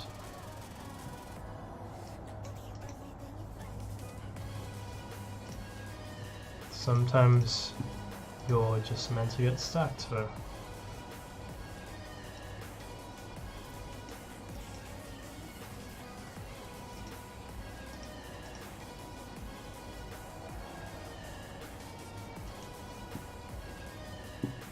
two overs, like very clearly a hand that will call the flop. Gets a bit closer on the turn though.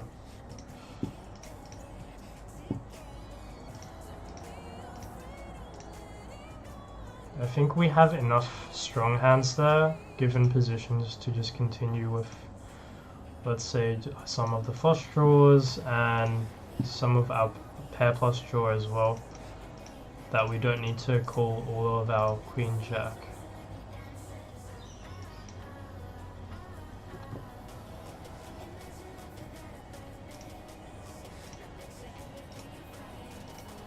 And then I guess also think about the EV of it. I think the guy's representing a pretty nutted range when he picks such a large flop size, and it's just not a conventional size that you'll see with medium strength hands or enough bluffs.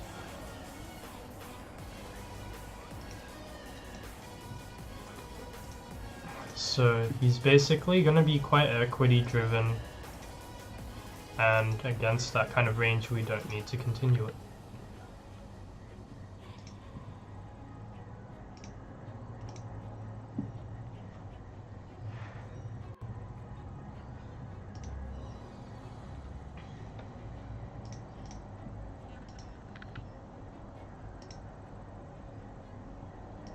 It's a bit of a large check raise.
Stay hydrated, bot. Gets the notification. I guess we'll have a quick drink.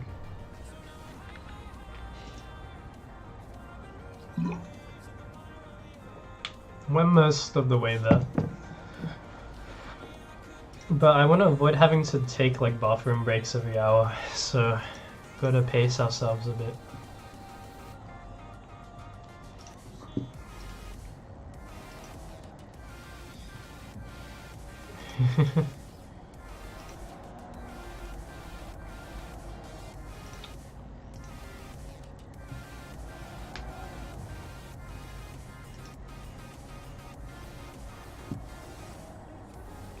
Definitely knew it was coming.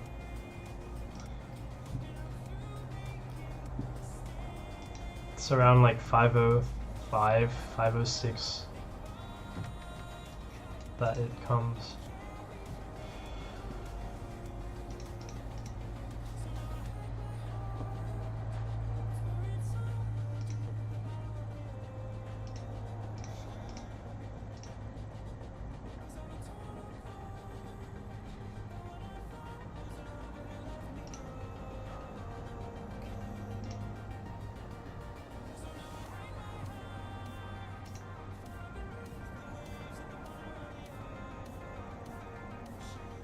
I mean, you could open this. It's just like usually I'm folding it or trying to fold it because hourly, like this hand's already marginal. Marginal open. So when you're in the small blind, you can think about folding some of these marginal opens, so you get another hand you can play.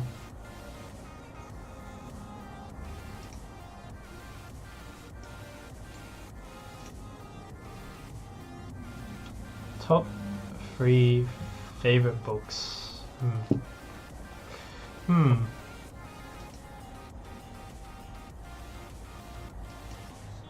The Alchemist by Paulo Coelho. Probably one of my favorites. I mean, there's a lot of books that I've read that are pretty good.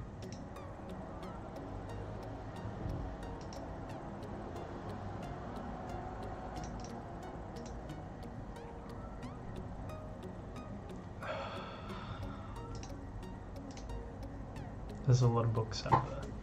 So that's like one of them.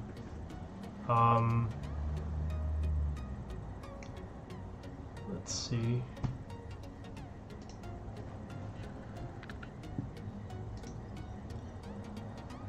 This one's a check. Let's just play these hands before I think about what books I've read that I really enjoyed.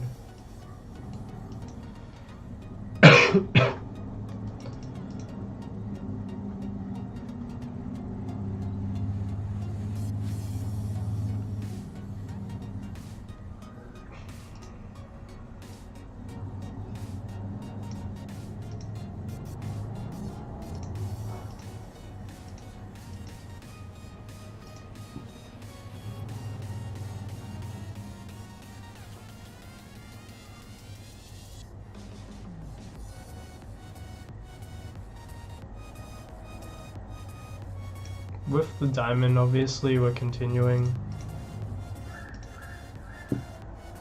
And cooling down the river. Jamming ourselves.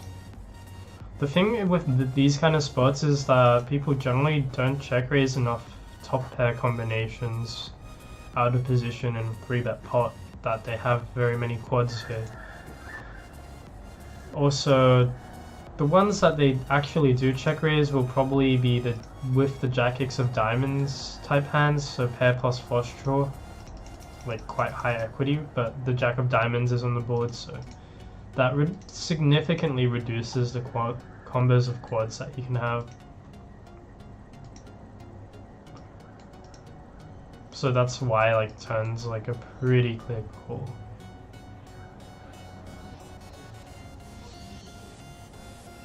And you put in a song request, sure. Go for it.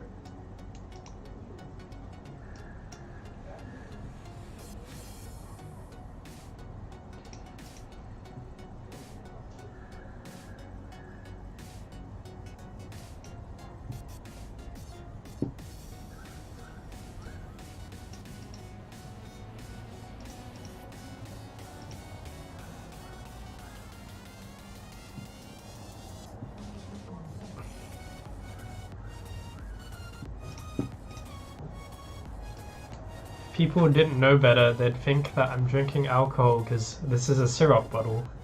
It's a vodka bottle. Pretty epic river indeed.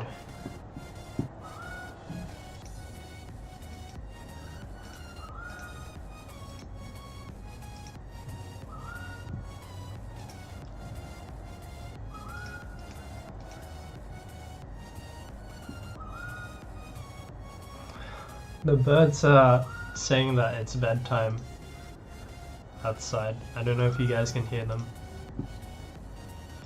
It's bedtime for them anyway. What do I think he had? I think he could have had some flush draws, he could have had some sets, some weak...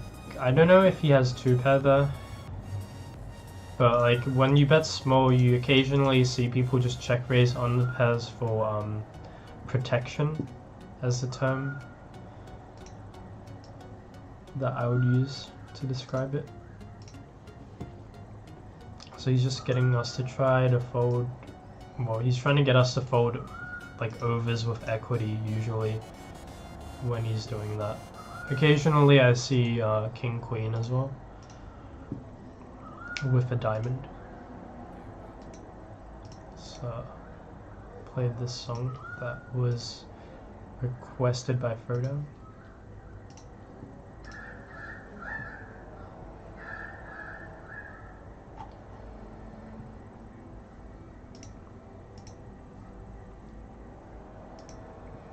Don't know if we'll get blocked by Twitch, but whatever. Fuck it if we get muted, whatever.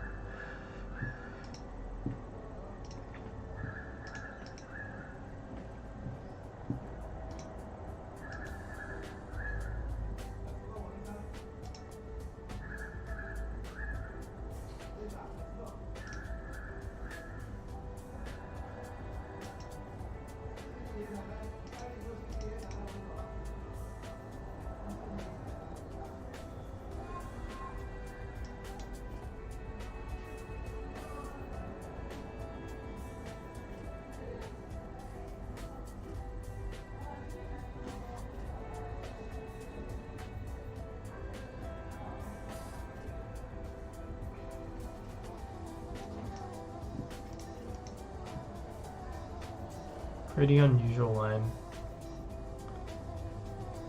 Pretty unusual line.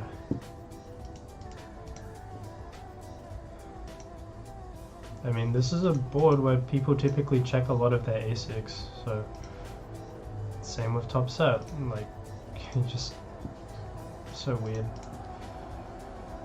We got wrecked by the fish though. Man.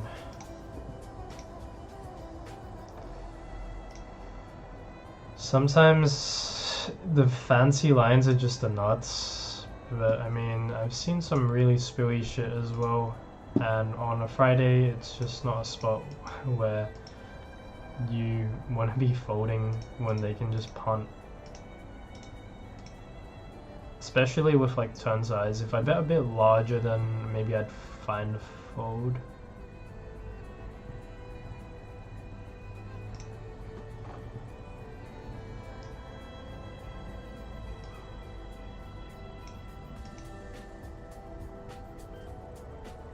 Either a flush or a high card. Yeah.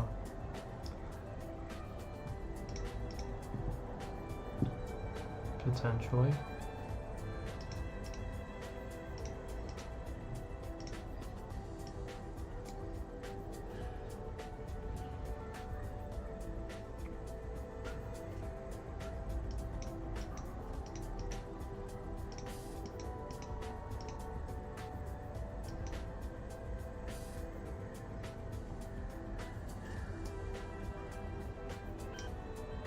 Simply put, this is a good check raise flop.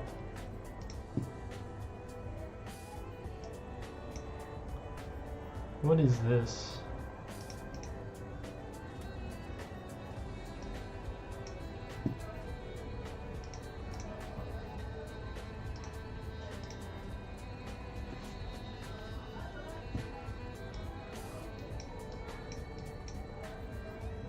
Check raising the combo draw to deny equity. Also, because we have good equity when called as a bluff, and we can fold out. If they for some reason decide to 3-bet a marginal holding and then barrel to try and show down, then we can get those to fold. We can also get ace high flush draws, king high flush draw type hands as well to fold if they're going for this kind of weird line. So I think we actually have like some reasonable degree of fold equity there compared to if you use the larger sizing.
Not bad. Pretty decent music selection.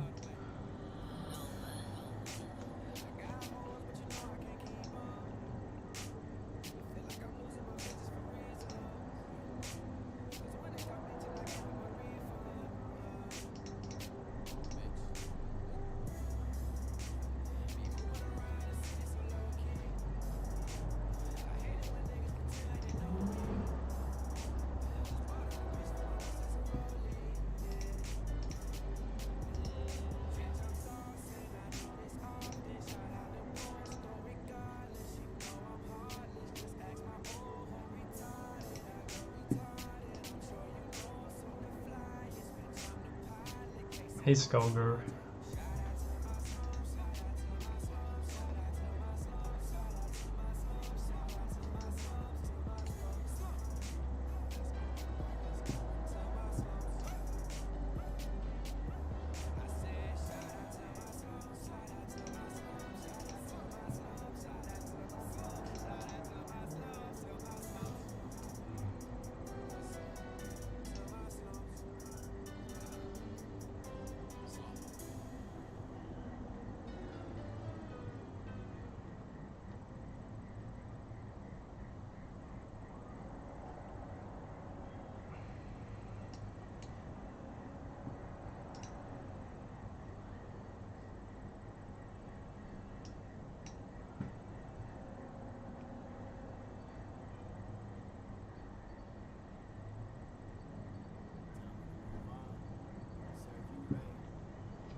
multi-way, no spade, just 2 overs. Gonna be checking this back.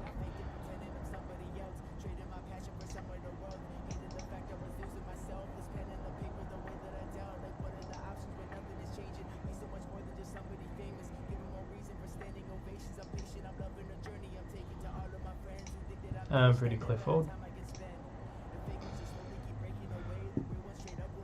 You guys are discussing rake.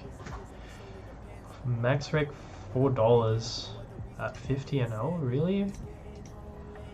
Seems pretty insane.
This is just fold.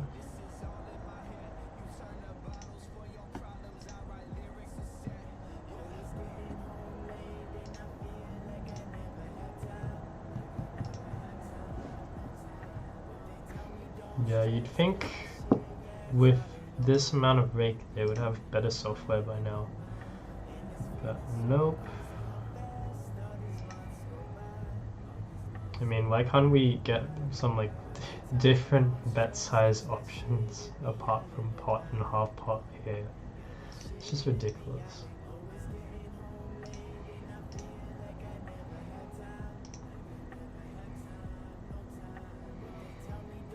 Like $4 rake should be at like a 400 an hour game or something closer to that level,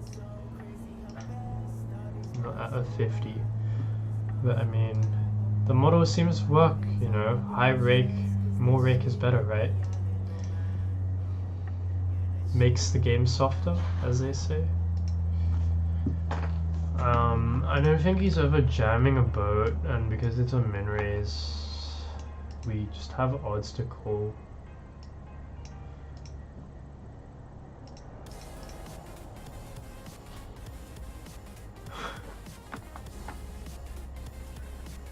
Like, is he really ever raising a queen here? The thing is, this hand's just like, it's not necessary for us to call this. So if he has a bluff, congrats, whatever. Whatever.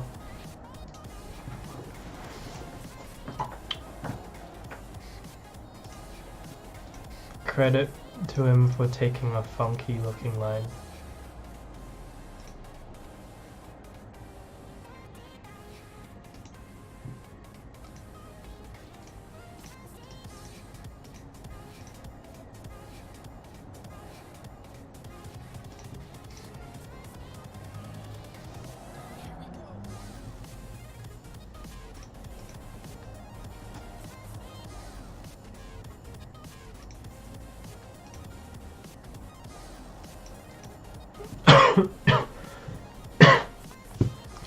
How am I tonight? A little bit sick, I guess.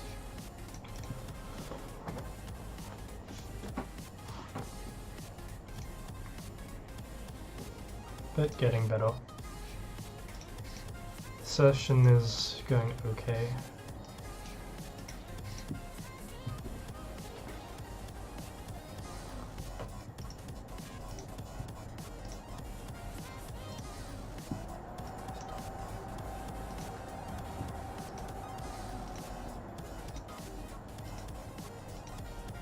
Deuces? What? Okay. Interesting.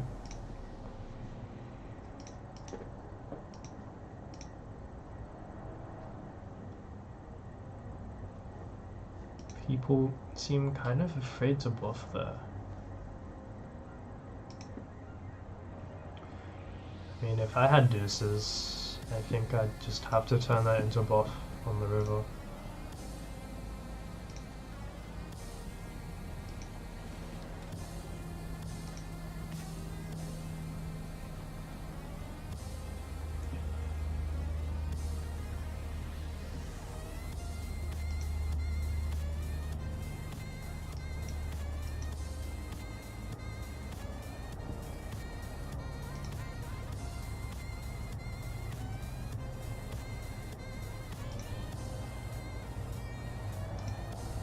That sucks, a bowl.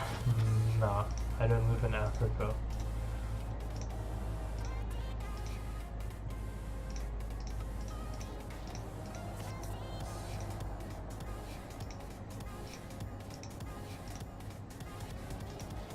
It's only a little bit of sickness, so I'm alright.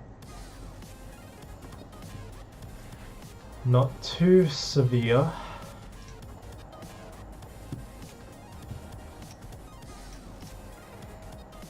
Could use a shoulder rub and some soup from Kizavu.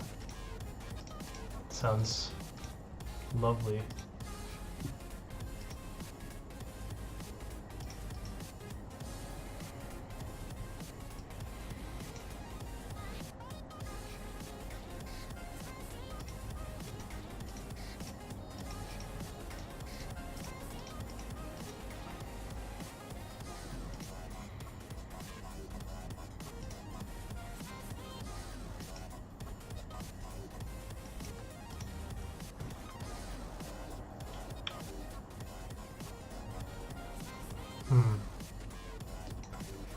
Having the 7's nice. Having the 7 here is nice, because when the 6 comes, you got that better straight.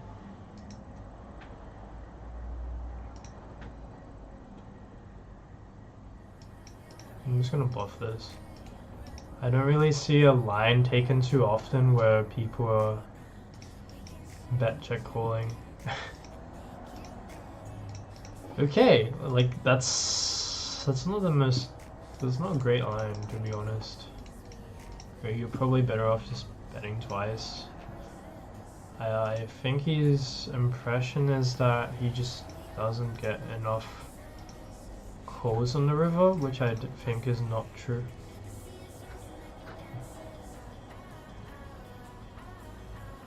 Like, I wouldn't expect this player pool to be bluffing enough for me to want to check call that hand. Like, they're probably not value betting thin enough either.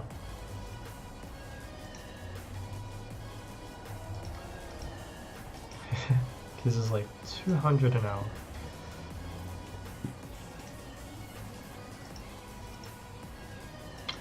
You know those massage girls at those casinos? How much are they charging per 15 minutes for a massage nowadays?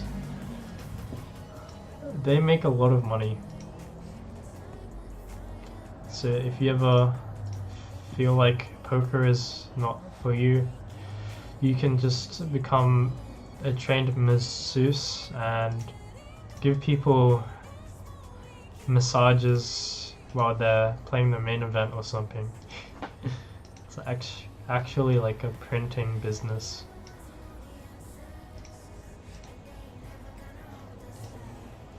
But yeah, like, you should not check bottom set there because people don't bluff enough, number one. Number two, people don't value bet thin enough, so you're better off just trying to bet yourself.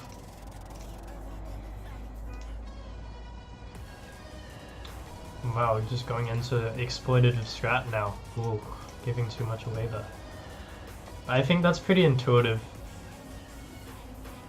Like, maybe some of you haven't really thought about that situation, but it's just generally the case.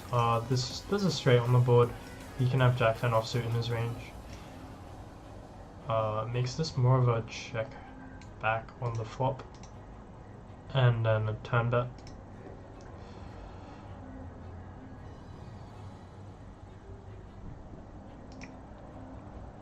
This guy rarely has a free in his range. I guess he'll have a few more since he's a fish, but still.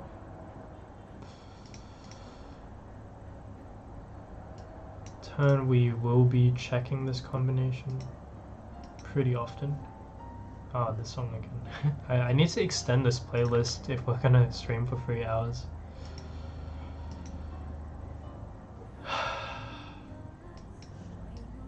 Like, the problem here is that the fish will probably even have like ace-4, ace-5 offsuit in their range. Like, I've seen that enough to know, like, oh fuck, the range improves so much on the ace compared to a regular.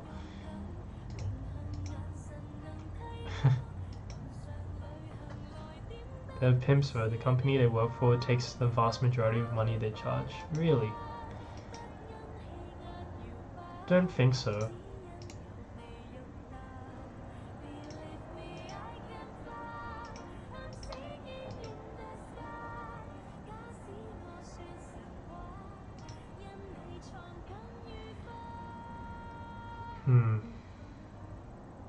Do we need to continue that? Probably not. What situation were you talking about? I wasn't listening, huh? Well, you'll have to watch that back. But basically, a guy decided to check call instead of value bet with a set on a run out that people generally don't bluff enough on.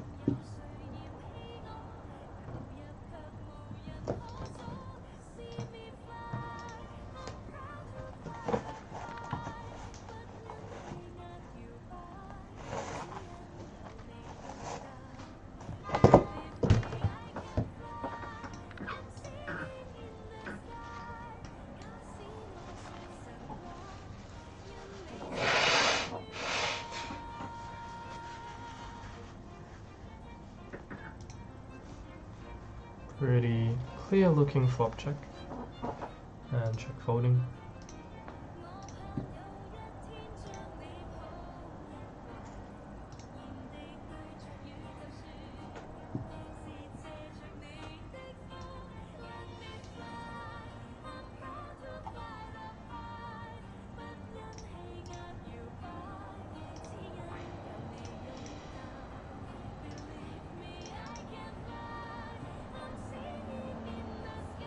Lamau, is this guy young? Yeah, bro.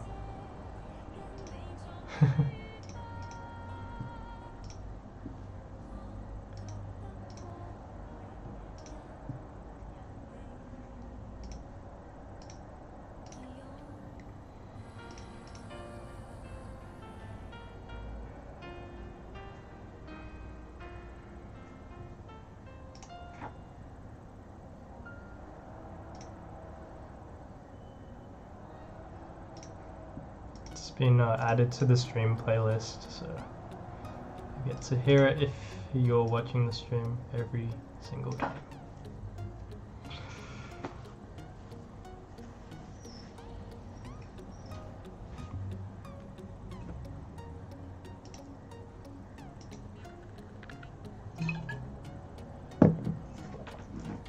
How do you feel about aggressively betting flops top set? Depends on the situation. How deep stacked are you? What's everyone's ranges look like?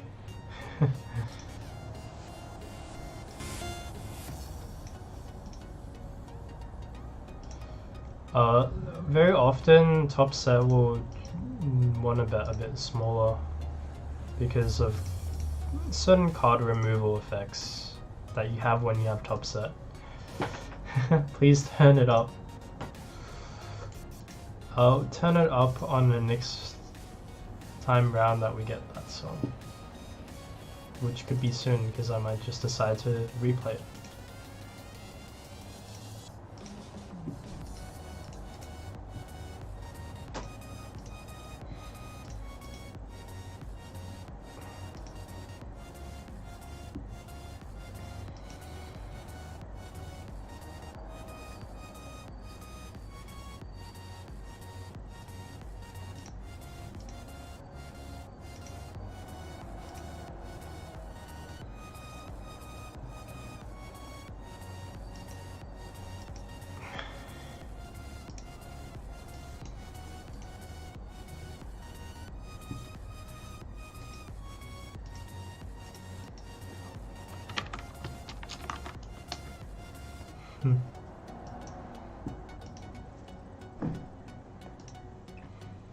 add some sugar Lin.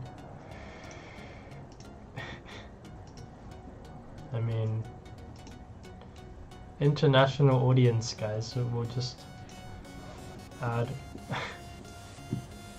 all kinds of music. We'll probably, like, if we add any K-pop, we're just getting insta-blocked though. I think, like, copyright is a thing. Copyright wrecked.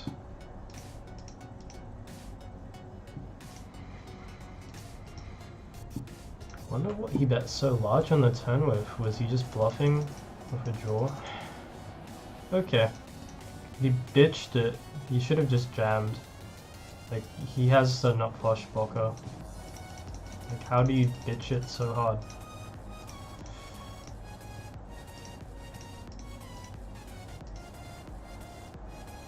Proceed out.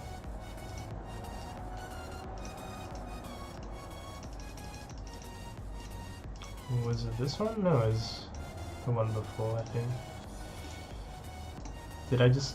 Okay, the hand totally just disappeared. Isn't this one?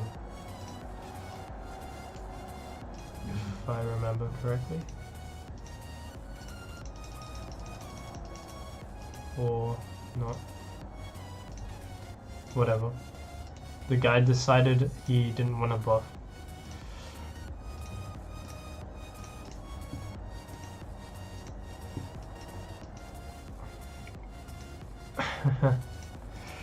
But yeah, like, the thought process there is, do I have enough significant card removal effects to justify sizing down with this particular value hand? No, I'm not saying it's not K-pop. Obviously, bro. Like, maybe you didn't get me, but I'm saying that we could add some variety to the type of music we're listening to, you know?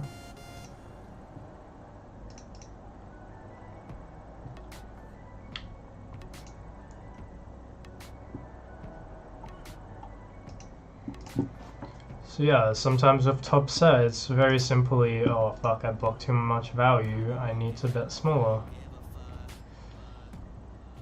Or sometimes it's the reverse, it's like, oh, I unblock so many calling hands that I can just bet big. So sometimes it's like very simple to think about how large you want to size for value. But other times it's like, think about blockers a bit more. But usually you want to bet big, like general rule of thumb, if you have a good hand, like the better your hand, the bigger you should bet.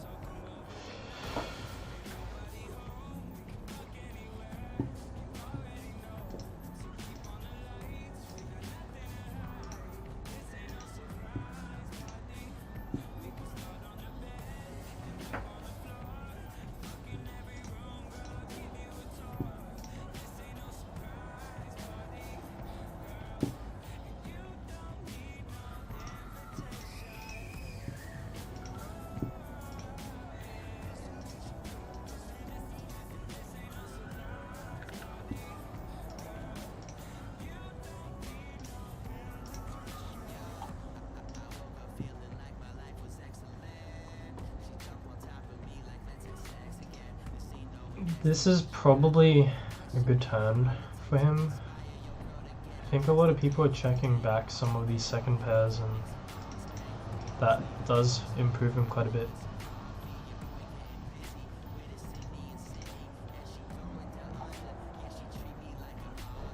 So more of a situation where we want to check quite often. All I hear is I don't know the difference between China and Korea.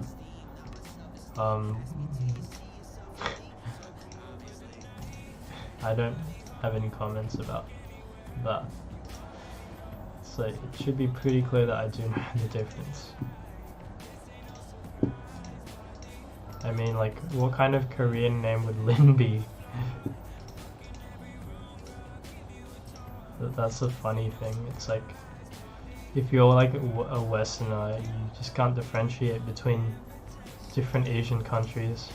When, like, if you're Asian person, it's really fucking obvious. Like, you can look at a lot of people, and if you're Asian, you can be like, okay, well, this person's obviously Korean, or this person's Japanese, or this person's like Chinese, or even like you can differentiate between countries pretty well if you're Asian.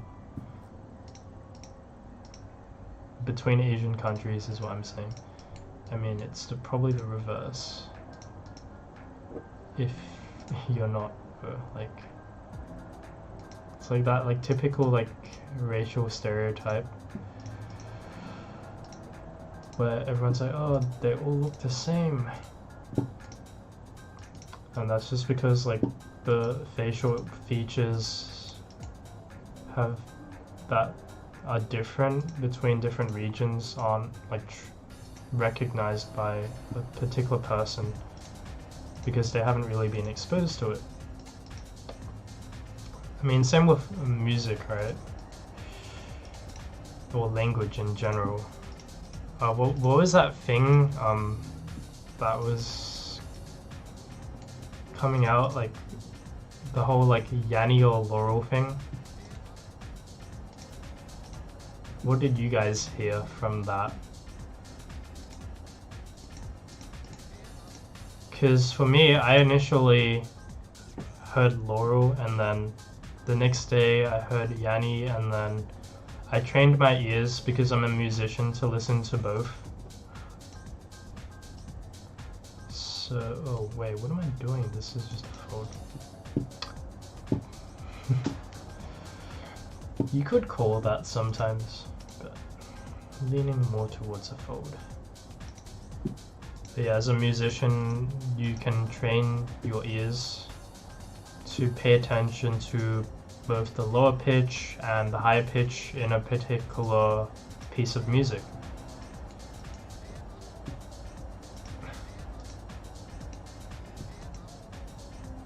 East Asia is pretty easy to differentiate between. Southeast Asia is a huge mess.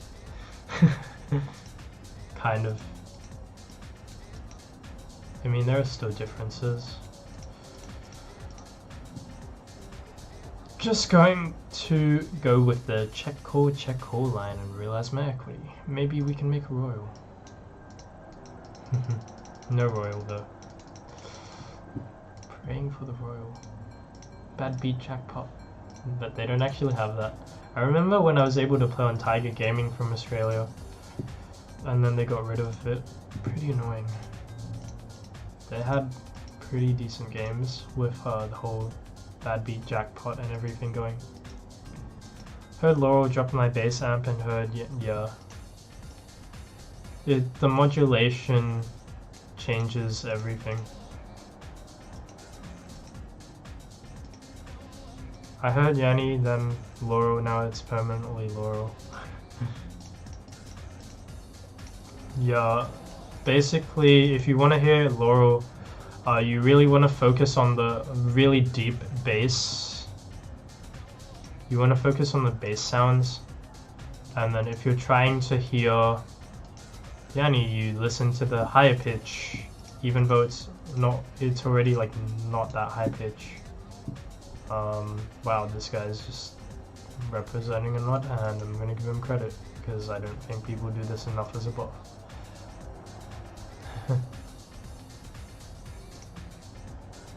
If you can train your ears properly to shift what you're listening to, you can, if you replay it twice, you can basically train your ears to listen and hear Yanni on the first run of the track, and then Laurel on the second run. But it's a bit difficult to do that.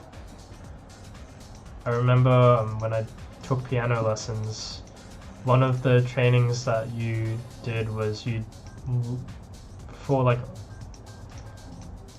training your listening ability, they would play a particular passage and you would have to basically hum back or sing back the lower pitch and then also the higher pitch, or the higher the higher pitch or the lower pitch in that particular melody that they're playing.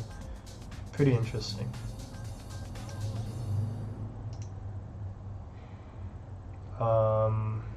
River, I'm just gonna bet like this kind of sizing, get called by king queen. Occasionally he'll have a better hand, but I think that's like one of the main hands that he'll have in that line, or even like a weaker hand than that, in which case betting small makes a lot of sense.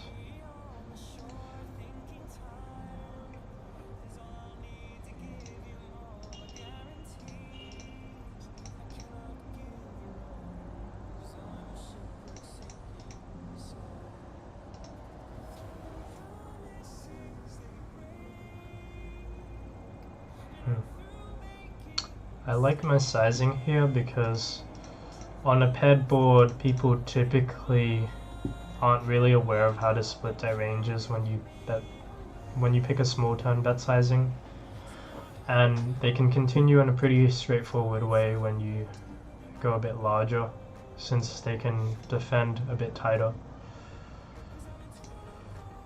This is like those pictures where they ask you what you see, the old woman or the young woman. Oh yeah. Kind of similar.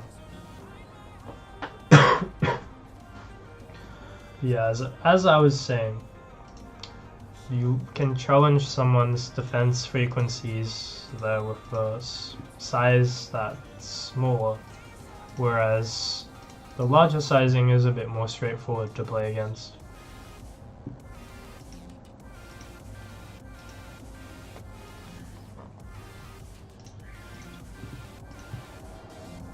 And theoretically, well, it allows you to value bet thinner as well.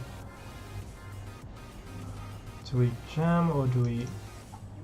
I mean, the other guy's range has to be an elastic, right? Okay. Well, we chop this guy's stack.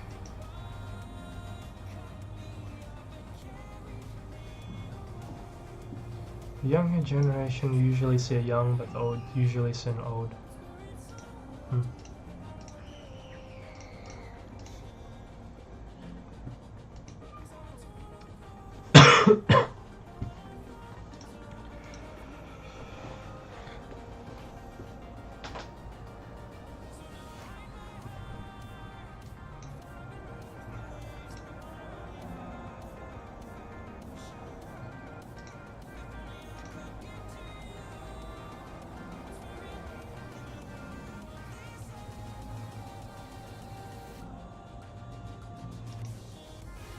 Oh snap, flop the nuts and then chop the pot.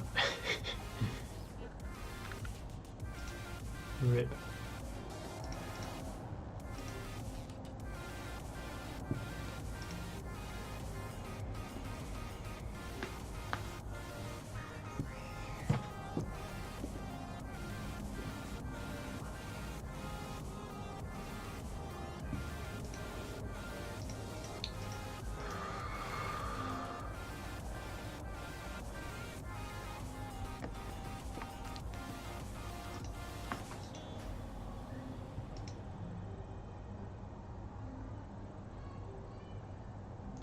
Not everyone is high test.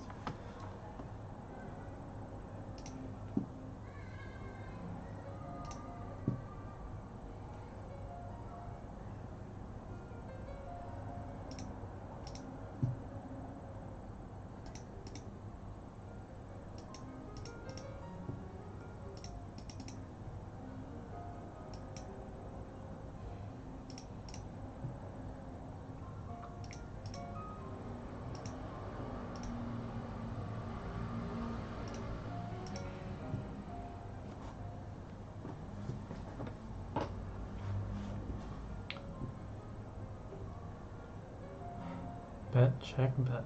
I'm not gonna be calling that.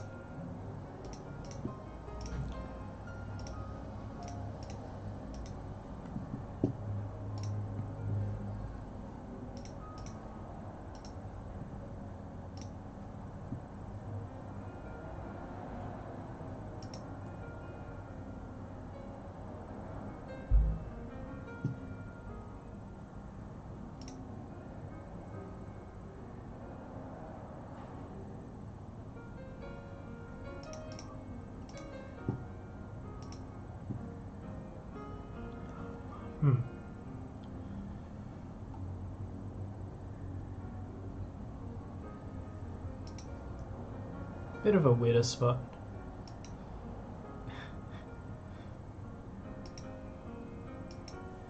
Be right back and do some school. Next time I'm here, better be some Shiga Lin, Fiona, Fong, or Joyong. Yeah, feel free to PM some songs.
Bit more of a dynamic board. You can size up a little bit with this type of hand.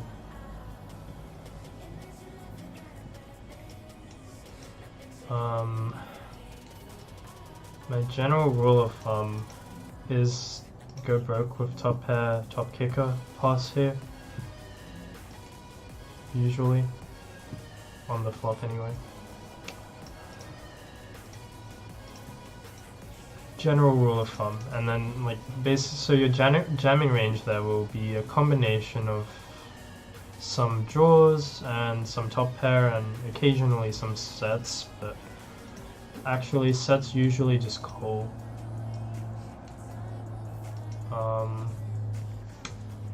Versus cutoff, I don't think this is doing well enough.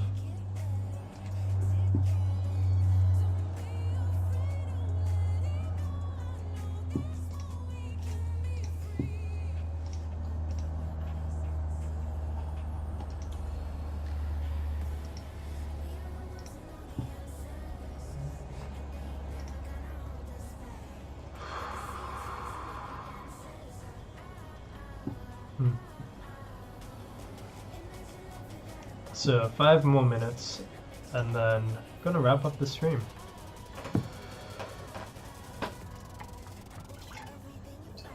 Almost 6 PM now, and I think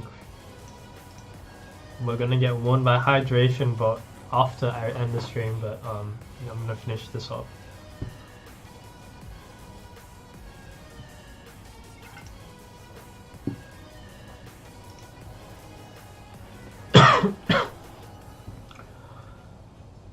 Definitely encouraged me to drink more water.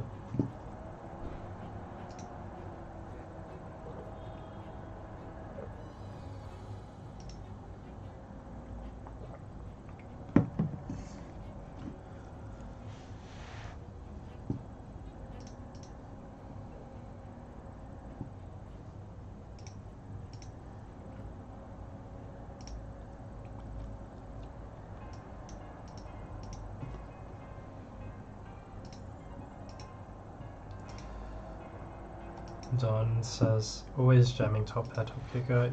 I mean, depends on the top pair as well.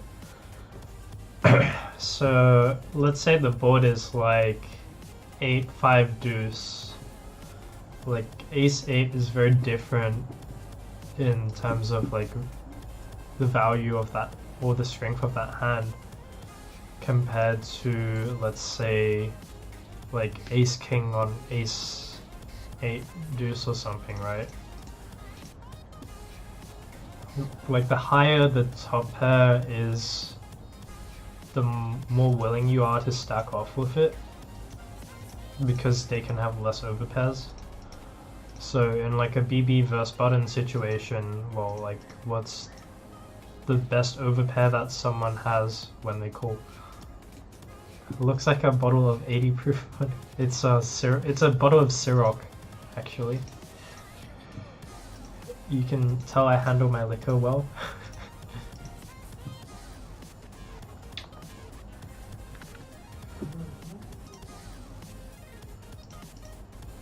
Going for the bluff. 4-2 straight. Not the most ideal card removal, but why not?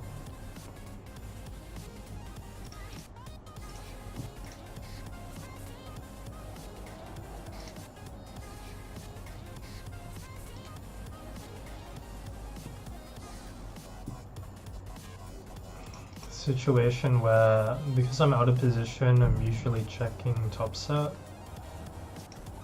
and betting the turn. Could probably throw in some overbets here as well.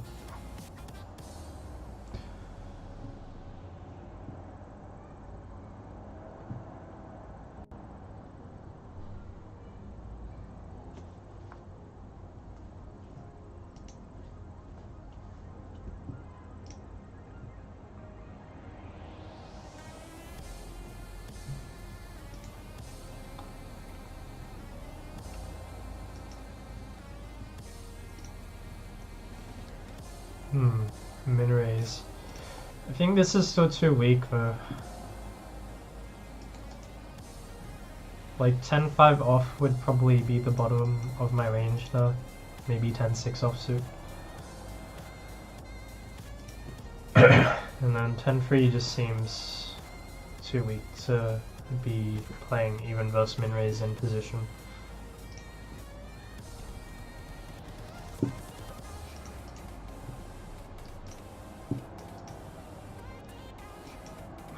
Fifth set was a good yep.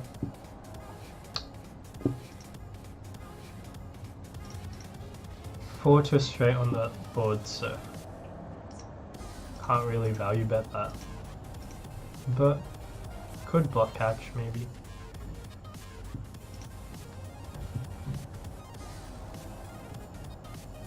That's ideal with that hand anyway.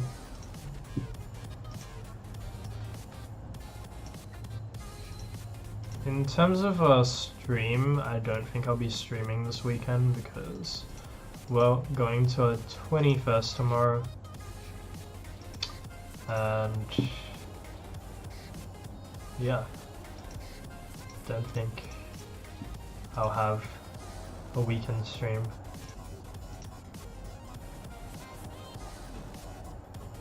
But after that, back to normal on Monday.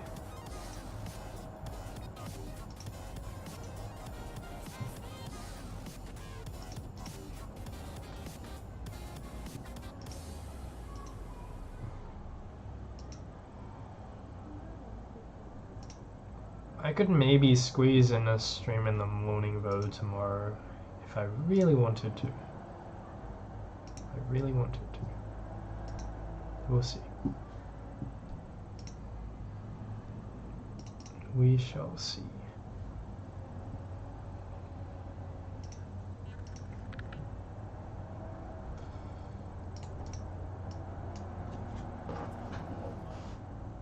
Ten high. Just gonna go for it. Okay, king high. King high, flop call. Yeah, I don't like the flop call there. I don't think he needs to call king jack offsuit with no backdoors.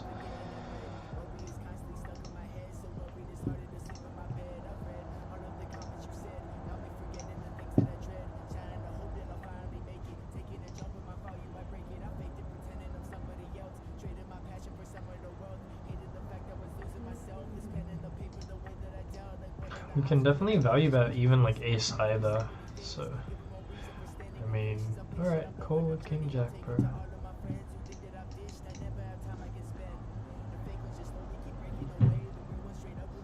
Queens, would this be our last hand?